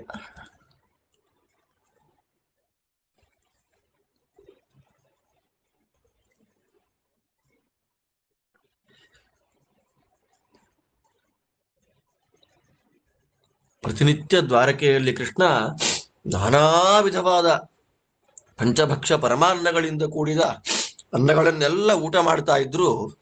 ಇಲ್ಲಿ ವಿದುರ ಶೂದ್ರ ಜಾತಿಯವನು ಅಂತ ಎಲ್ಲರ ಆಡಿಕೊಳ್ಳುವ ವಿದುರನ ಮನೆಯಲ್ಲಿ ಕೃಷ್ಣ ಊಟ ಮಾಡೋದು ನೋಡಿ ಅದು ಚಪ್ಪರಿಸಿ ಊಟ ಮಾಡ್ತಾ ಇದ್ದಾನೆ. ಕೃಷ್ಣ ನೋಡಿ, ತುಂಬಾ ಚೆನ್ನಾಗಿದೆ ಕಣಯ್ಯ ನಿನ್ನ ಮನೆ ಅನ್ನ, ಈ ತರ ನಾನು ಊಟ ಎಲ್ಲೂ ಮಾಡಿಲ್ಲ ಅಂತ ಕೃಷ್ಣ ಭುಕ್ತವಂತಂ. ಕೃಷ್ಣ ಈ ತರ ಕೃಷ್ಣ ಊಟ ಮಾಡ್ತಾನ ಅನ್ನೋದನ್ನ ನೋಡಿದಂತಹ ಅಲ್ಲಿದ್ದ ಎಲ್ಲ ಸೂತರು, ವಂದಿಗಳು, ಮಾಗಧರು ಎಲ್ಲ ವಿದುರನ ಭಾಗ್ಯವೇ ಭಾಗ್ಯ, ಕೃಷ್ಣನ ಕಾರುಣ್ಯವೇ ಕಾರುಣ್ಯ ಅಂತ ಎಲ್ಲ ಜೋರಾಗಿ ಶಬ್ದಗಳನ್ನು ಮಾಡ್ತಾ ಸಂತೋಷವಾಗಿ ನಗುತ್ತಾ ಆ ಸ್ವಾಮಿಯನ್ನ ಸ್ತೋತ್ರ ಮಾಡ್ತಾ ಇದ್ದಾರೆ. ಆ ಕೃಷ್ಣದೇವರಿಗೆ ಊಟ ಹಾಕುವ ದೊಡ್ಡ ಭಾಗ್ಯವನ್ನು ಪಡೆದ ವಿದುರನ ಮಹಾತ್ಮ್ಯವನ್ನ ಚಿಂತನೆ ಮಾಡಿ ಅವನನ್ನ ಹೊಗಳ್ತಾ ಇದ್ದಾರೆ. ಇಂತೂ ನಮ್ಮ ಕೃಷ್ಣ ಎಲ್ಲಿ ಬಂದ್ರು ತತ್ವವನ್ನ ಬಿಡೋದಿಲ್ಲ, ಎಲ್ಲಿ ಬಂದ್ರು ಶಾಸ್ತ್ರವನ್ನ ಬಿಡೋದಿಲ್ಲ, ಶಾಸ್ತ್ರಜ್ಞರಿಗೆ ಮರ್ಯಾದೆ ಮಾಡೋದನ್ನ ಬಿಡೋದಿಲ್ಲ. ಶಾಸ್ತ್ರಜ್ಞರಿಗೆ ಮರ್ಯಾದೆ ಮಾಡುವ ಜೊತೆಯಲ್ಲಿಯೇ ತಾನೇ ಹಾಕಿದ ವಿಧಿ ಬ್ರಾಹ್ಮಣ ಕ್ಷತ್ರಿಯ ವೈಶ್ಯ ಶೂದ್ರರಿಗೆ ಅವರವರ ಯೋಗ್ಯತೆಗೆ ಅನುಗುಣವಾಗಿ ಕೊಡಬೇಕಾದ ಮರ್ಯಾದೆಯನ್ನು ಬಿಡದೆ ಎಲ್ಲ ಲೋಕಕ್ಕೆ ಪಾಠವನ್ನ ಮಾಡ್ತಾ ವಿದುರನ ಮನೆಯಲ್ಲಿ ಸಂತೋಷವಾಗಿ ಊಟ ಮಾಡ್ತಾ ಇದ್ದಾನೆ ಎನ್ನುವಲ್ಲಿಗೆ ಇತಿ ಶ್ರೀಮನ್ ಮಹಾಭಾರತೆ ಶತಸಹಸ್ರಿಕಾಯಾಂ ಸಂಹಿತಾಯಾಂ ವೈಯಾಸಿಕ್ಯಾಂ ಉದ್ಯೋಗ ಪರ್ವಣಿ 90ತಮೋಧ್ಯಾಯ ಭಗವದ್ಧ್ಯಾನ ಪರ್ವಣಿ 1ವಿಂಶೋಧ್ಯಾಯ. ಇಲ್ಲಿಗೆ ಶ್ರೀಮದ್ ವೇದವ್ಯಾಸ ವಿರಚಿತ 1,00,000 ಶ್ಲೋಕಾತ್ಮಕ ಶ್ರೀಮನ್ ಮಹಾಭಾರತ ಸಂಹಿತಾದಲ್ಲಿ ಉದ್ಯೋಗ ಪರ್ವದಲ್ಲಿ 90ನೇ ಅಧ್ಯಾಯ, ಜೊತೆಯಲ್ಲೇ ಭಗವದ್ಧ್ಯಾನ ಪರ್ವದಲ್ಲಿ 21ನೇ ಅಧ್ಯಾಯ ಮುಗಿತಾ ಇದೆ. ಜೊತೆಯಲ್ಲೇ ಇವತ್ತಿನ ಪಾಠವೂ ಮುಗಿಯುತ್ತೆ. ಇದೇ ರೀತಿಯಾಗಿ ಭಗವಂತನನ್ನ ಹೃದಯದಲ್ಲಿ ಹೊತ್ತುಕೊಂಡಂತಹ ನಿರ್ವ್ಯಾಜವಾಗಿ ಶಾಸ್ತ್ರಗಳ ಪಾಠ ಪ್ರವಚನವನ್ನ ಮಾಡುವಂತಹ ಒಬ್ಬ ಜ್ಞಾನಿಗಳಿಗಾದ್ರೂ ನಮ್ಮ ಮನೆಯಲ್ಲಿ ಒಮ್ಮೆ ಅತ್ಯಂತ ಶುದ್ಧವಾದ ಅನ್ನವನ್ನ ಅವರಿಗೆ ಊಟ ಹಾಕುವಂತಹ ಭಾಗ್ಯ ಬರಲಿ. ಅವರೆಲ್ಲರಿಗೂ ಹೊಟ್ಟೆ ತುಂಬ ಬಡಿಸೋಣ, ಬಡಿಸುವ ಭಾಗ್ಯ ನಮಗಾಗ್ಲಿ. ಆ ಮೂಲಕ ಆ ಜ್ಞಾನಿಗಳ ಒಳಗೆ ನಿಂತ ಅವತಾರ ತ್ರಯೋಪೇತ ಮುಖ್ಯ ಪ್ರಾಣಾಂತರ್ಗತನಾದ ರಾಮಕೃಷ್ಣ ನರಹರಿ ವೇದವ್ಯಾಸಾದಿ ಅನಂತ ರೂಪಗಳಿಂದ ಕೂಡಿದ ಶ್ರೀಭೂ ದುರ್ಗಾ ಸಮೇತ ನಾರಾಯಣನ ಪ್ರೀತಿಗೆ ನಾವೆಲ್ಲ ಪಾತ್ರರಾಗಿ ಅವನಿಂದ ಮುಖ್ಯ ಪ್ರಾಣದೇವರ ಗುರುಗಳ ದ್ವಾರ ಶುದ್ಧವಾದಂತಹ ತತ್ವಜ್ಞಾನವನ್ನ ಪಡೆದು ಅಂತೆಯೇ ಶುರೇಮಿರೇ ಧೀರಾಹ ಅಂತ ಕೃಷ್ಣ ಕುಂತಿಗೆ ಹೇಳಿದ ಹಾಗೆ ಧರ್ಮ ಮೋಕ್ಷಗಳಲ್ಲಿ ಆಸಕ್ತರಾಗಿ ಅರ್ಥಕಾಮನೆಗಳನ್ನ ಸೆಕೆಂಡ್ ಪಂಕ್ತಿಯಲ್ಲಿ ಇಡೋಣ. ಆ ಭಾಗ್ಯವನ್ನ ಭೀಮಸೇನ ದ್ವಾರ ಕೃಷ್ಣ ನಮಗ್ ಕೊಡ್ಲಿ, ವೇದವ್ಯಾಸ ಪರಮಾನುಗ್ರಹ ಮಾಡ್ಲಿ ಅಂತ ಪ್ರಾರ್ಥನೆ ಮಾಡ್ತಾ ಇವತ್ತಿನ ಚಿಂತನೆಯಲ್ಲಿ ಮುಗಿಸ್ತಾ ಇದ್ದೇನೆ. ನಿಮ್ಮೆಲ್ಲರಿಗೂ ಭಗವಂತ ಒಳ್ಳೆಯದು ಮಾಡಲಿ. ಶ್ರೀಕೃಷ್ಣಾರ್ಪಣಮಸ್ತು. ನಾಳೆಯಿಂದ 3 ದಿವಸ ನಂದು ಮುಳುಬಾಗಿಲಿನಲ್ಲಿ ಪ್ರವಚನ ಇದೆ. ಸಾಯಂಕಾಲ ಅಲ್ಲೇ ಶ್ರೀಪಾದರಾಜರ ಸನ್ನಿಧಾನದಲ್ಲೇ ಮಹಾಭಾರತ ಪಾಠವನ್ನ ಕಂಟಿನ್ಯೂ ಮಾಡ್ತೇನೆ.